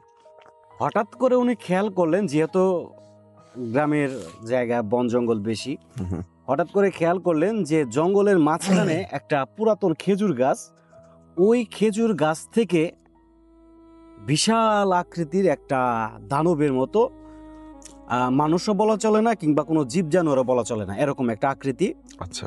উনি দেখতেছে যে নাইমা আসতেছে তার দিকে, মুচকি মুচকি হাসতেছে, মানে একটা মানুষে ট্যাংলাইলে, মানে ভেঙচি কাটলে যেমন হয় না, ই করে, আমি বুঝাইতে পারছি কিনা, ওই রকম তারে ভেঙচি কাটতেছে। এবং তার যে শরীরের কালারটা ছিল খুবই কালো কুচকুচে, হালকা যে আপনার আলোটা পড়তেছিল সূর্যের, এই হালকা সূর্যের আলোটাও তার গায়ে থেকে রিফ্লেক্ট করতেছিল। আর একটা কথা বলে রাখি, সময়টা কিন্তু ছিল সন্ধ্যার আগে, বিকালে। আচ্ছা। কিন্তু তার গা যে গ্লেজ করতেছিল সেটা বোঝা যাচ্ছিল। উনি আস্তে আস্তে ওনার দিকে আগায় আসে এবং এটা দেখে উনি খুবই ভয় পায়। ভয় পাওয়ার পরে উনি ওই দৌড়ায় যায় ওই মাঠেরই পাশে একটা বাড়ি ছিল, ঘর ছিল, মাটির ঘর, ওই ঘরের দিকে। এবং উনি দেখতে পায় যে ওই ঘরের দরজা থেকে আরেকটি মহিলা এই সব ঘটনা দেখতেছিল। আচ্ছা।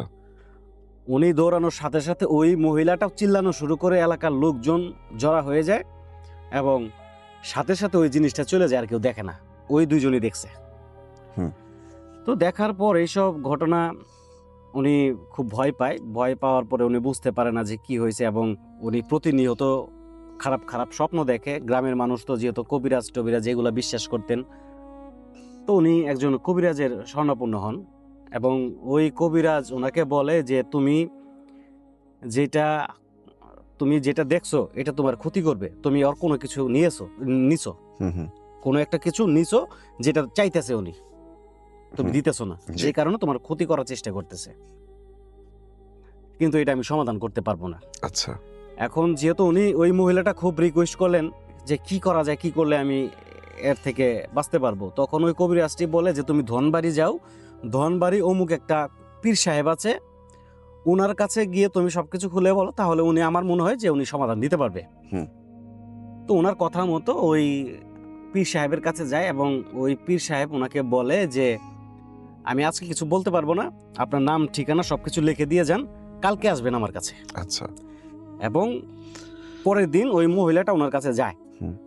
পরে ওই পীর সাহেব ওনাকে বলে যে আপনি একটা পুকুর থেকে কিছু জিনিস নিয়েছিলেন চেয়ে, এবং সবগুলো যখন ফেরত দিছেন একটা জিনিস আপনার কাছে থেকে যায়, একটা প্লেট, কাঁসার প্লেট।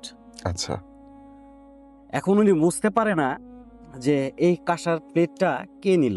এবং সাদ ভাই, যেহেতু অনেকগুলো প্লেট ছিল, এর মধ্যে একটা প্লেট যে নাই, কেউ যে নিয়ে গেছে, এইটা তো আর উনি বুঝতে পারেন নাই। তো উনি এইসব বিষয় নিয়ে খুবই হতাশাগ্রস্ত, কার কাছে যাই বলবেন। তো উনি ওনার মেয়ের বাড়িতে গেলেন, যাওয়ার পর এই সব ঘটনা ওনার বেআইনি যে ছিল, বেআইনি সবাইকে বললেন। বলার পর এই কথাটা আবার ওই যে ওনার যে পুতুরে ছিল, পুতুরে না, ওটাকে কি বলে যে হাজবেন্ডের বোনকে, নুনাস নাকি? হ্যাঁ হ্যাঁ, ননদ। ননদ, ননদ। উনি নাকি ওই প্লেটটা বিয়ে বাড়ি থেকে নিয়ে আসছিল এবং কাঁসার প্লেট, অনেক সুন্দর ডিজাইন করা ছিল। হ্যাঁ, লোভ লাগারই কথা। তো উনি ওই প্লেটটা নিয়ে আসেন সবাইকে না বলে।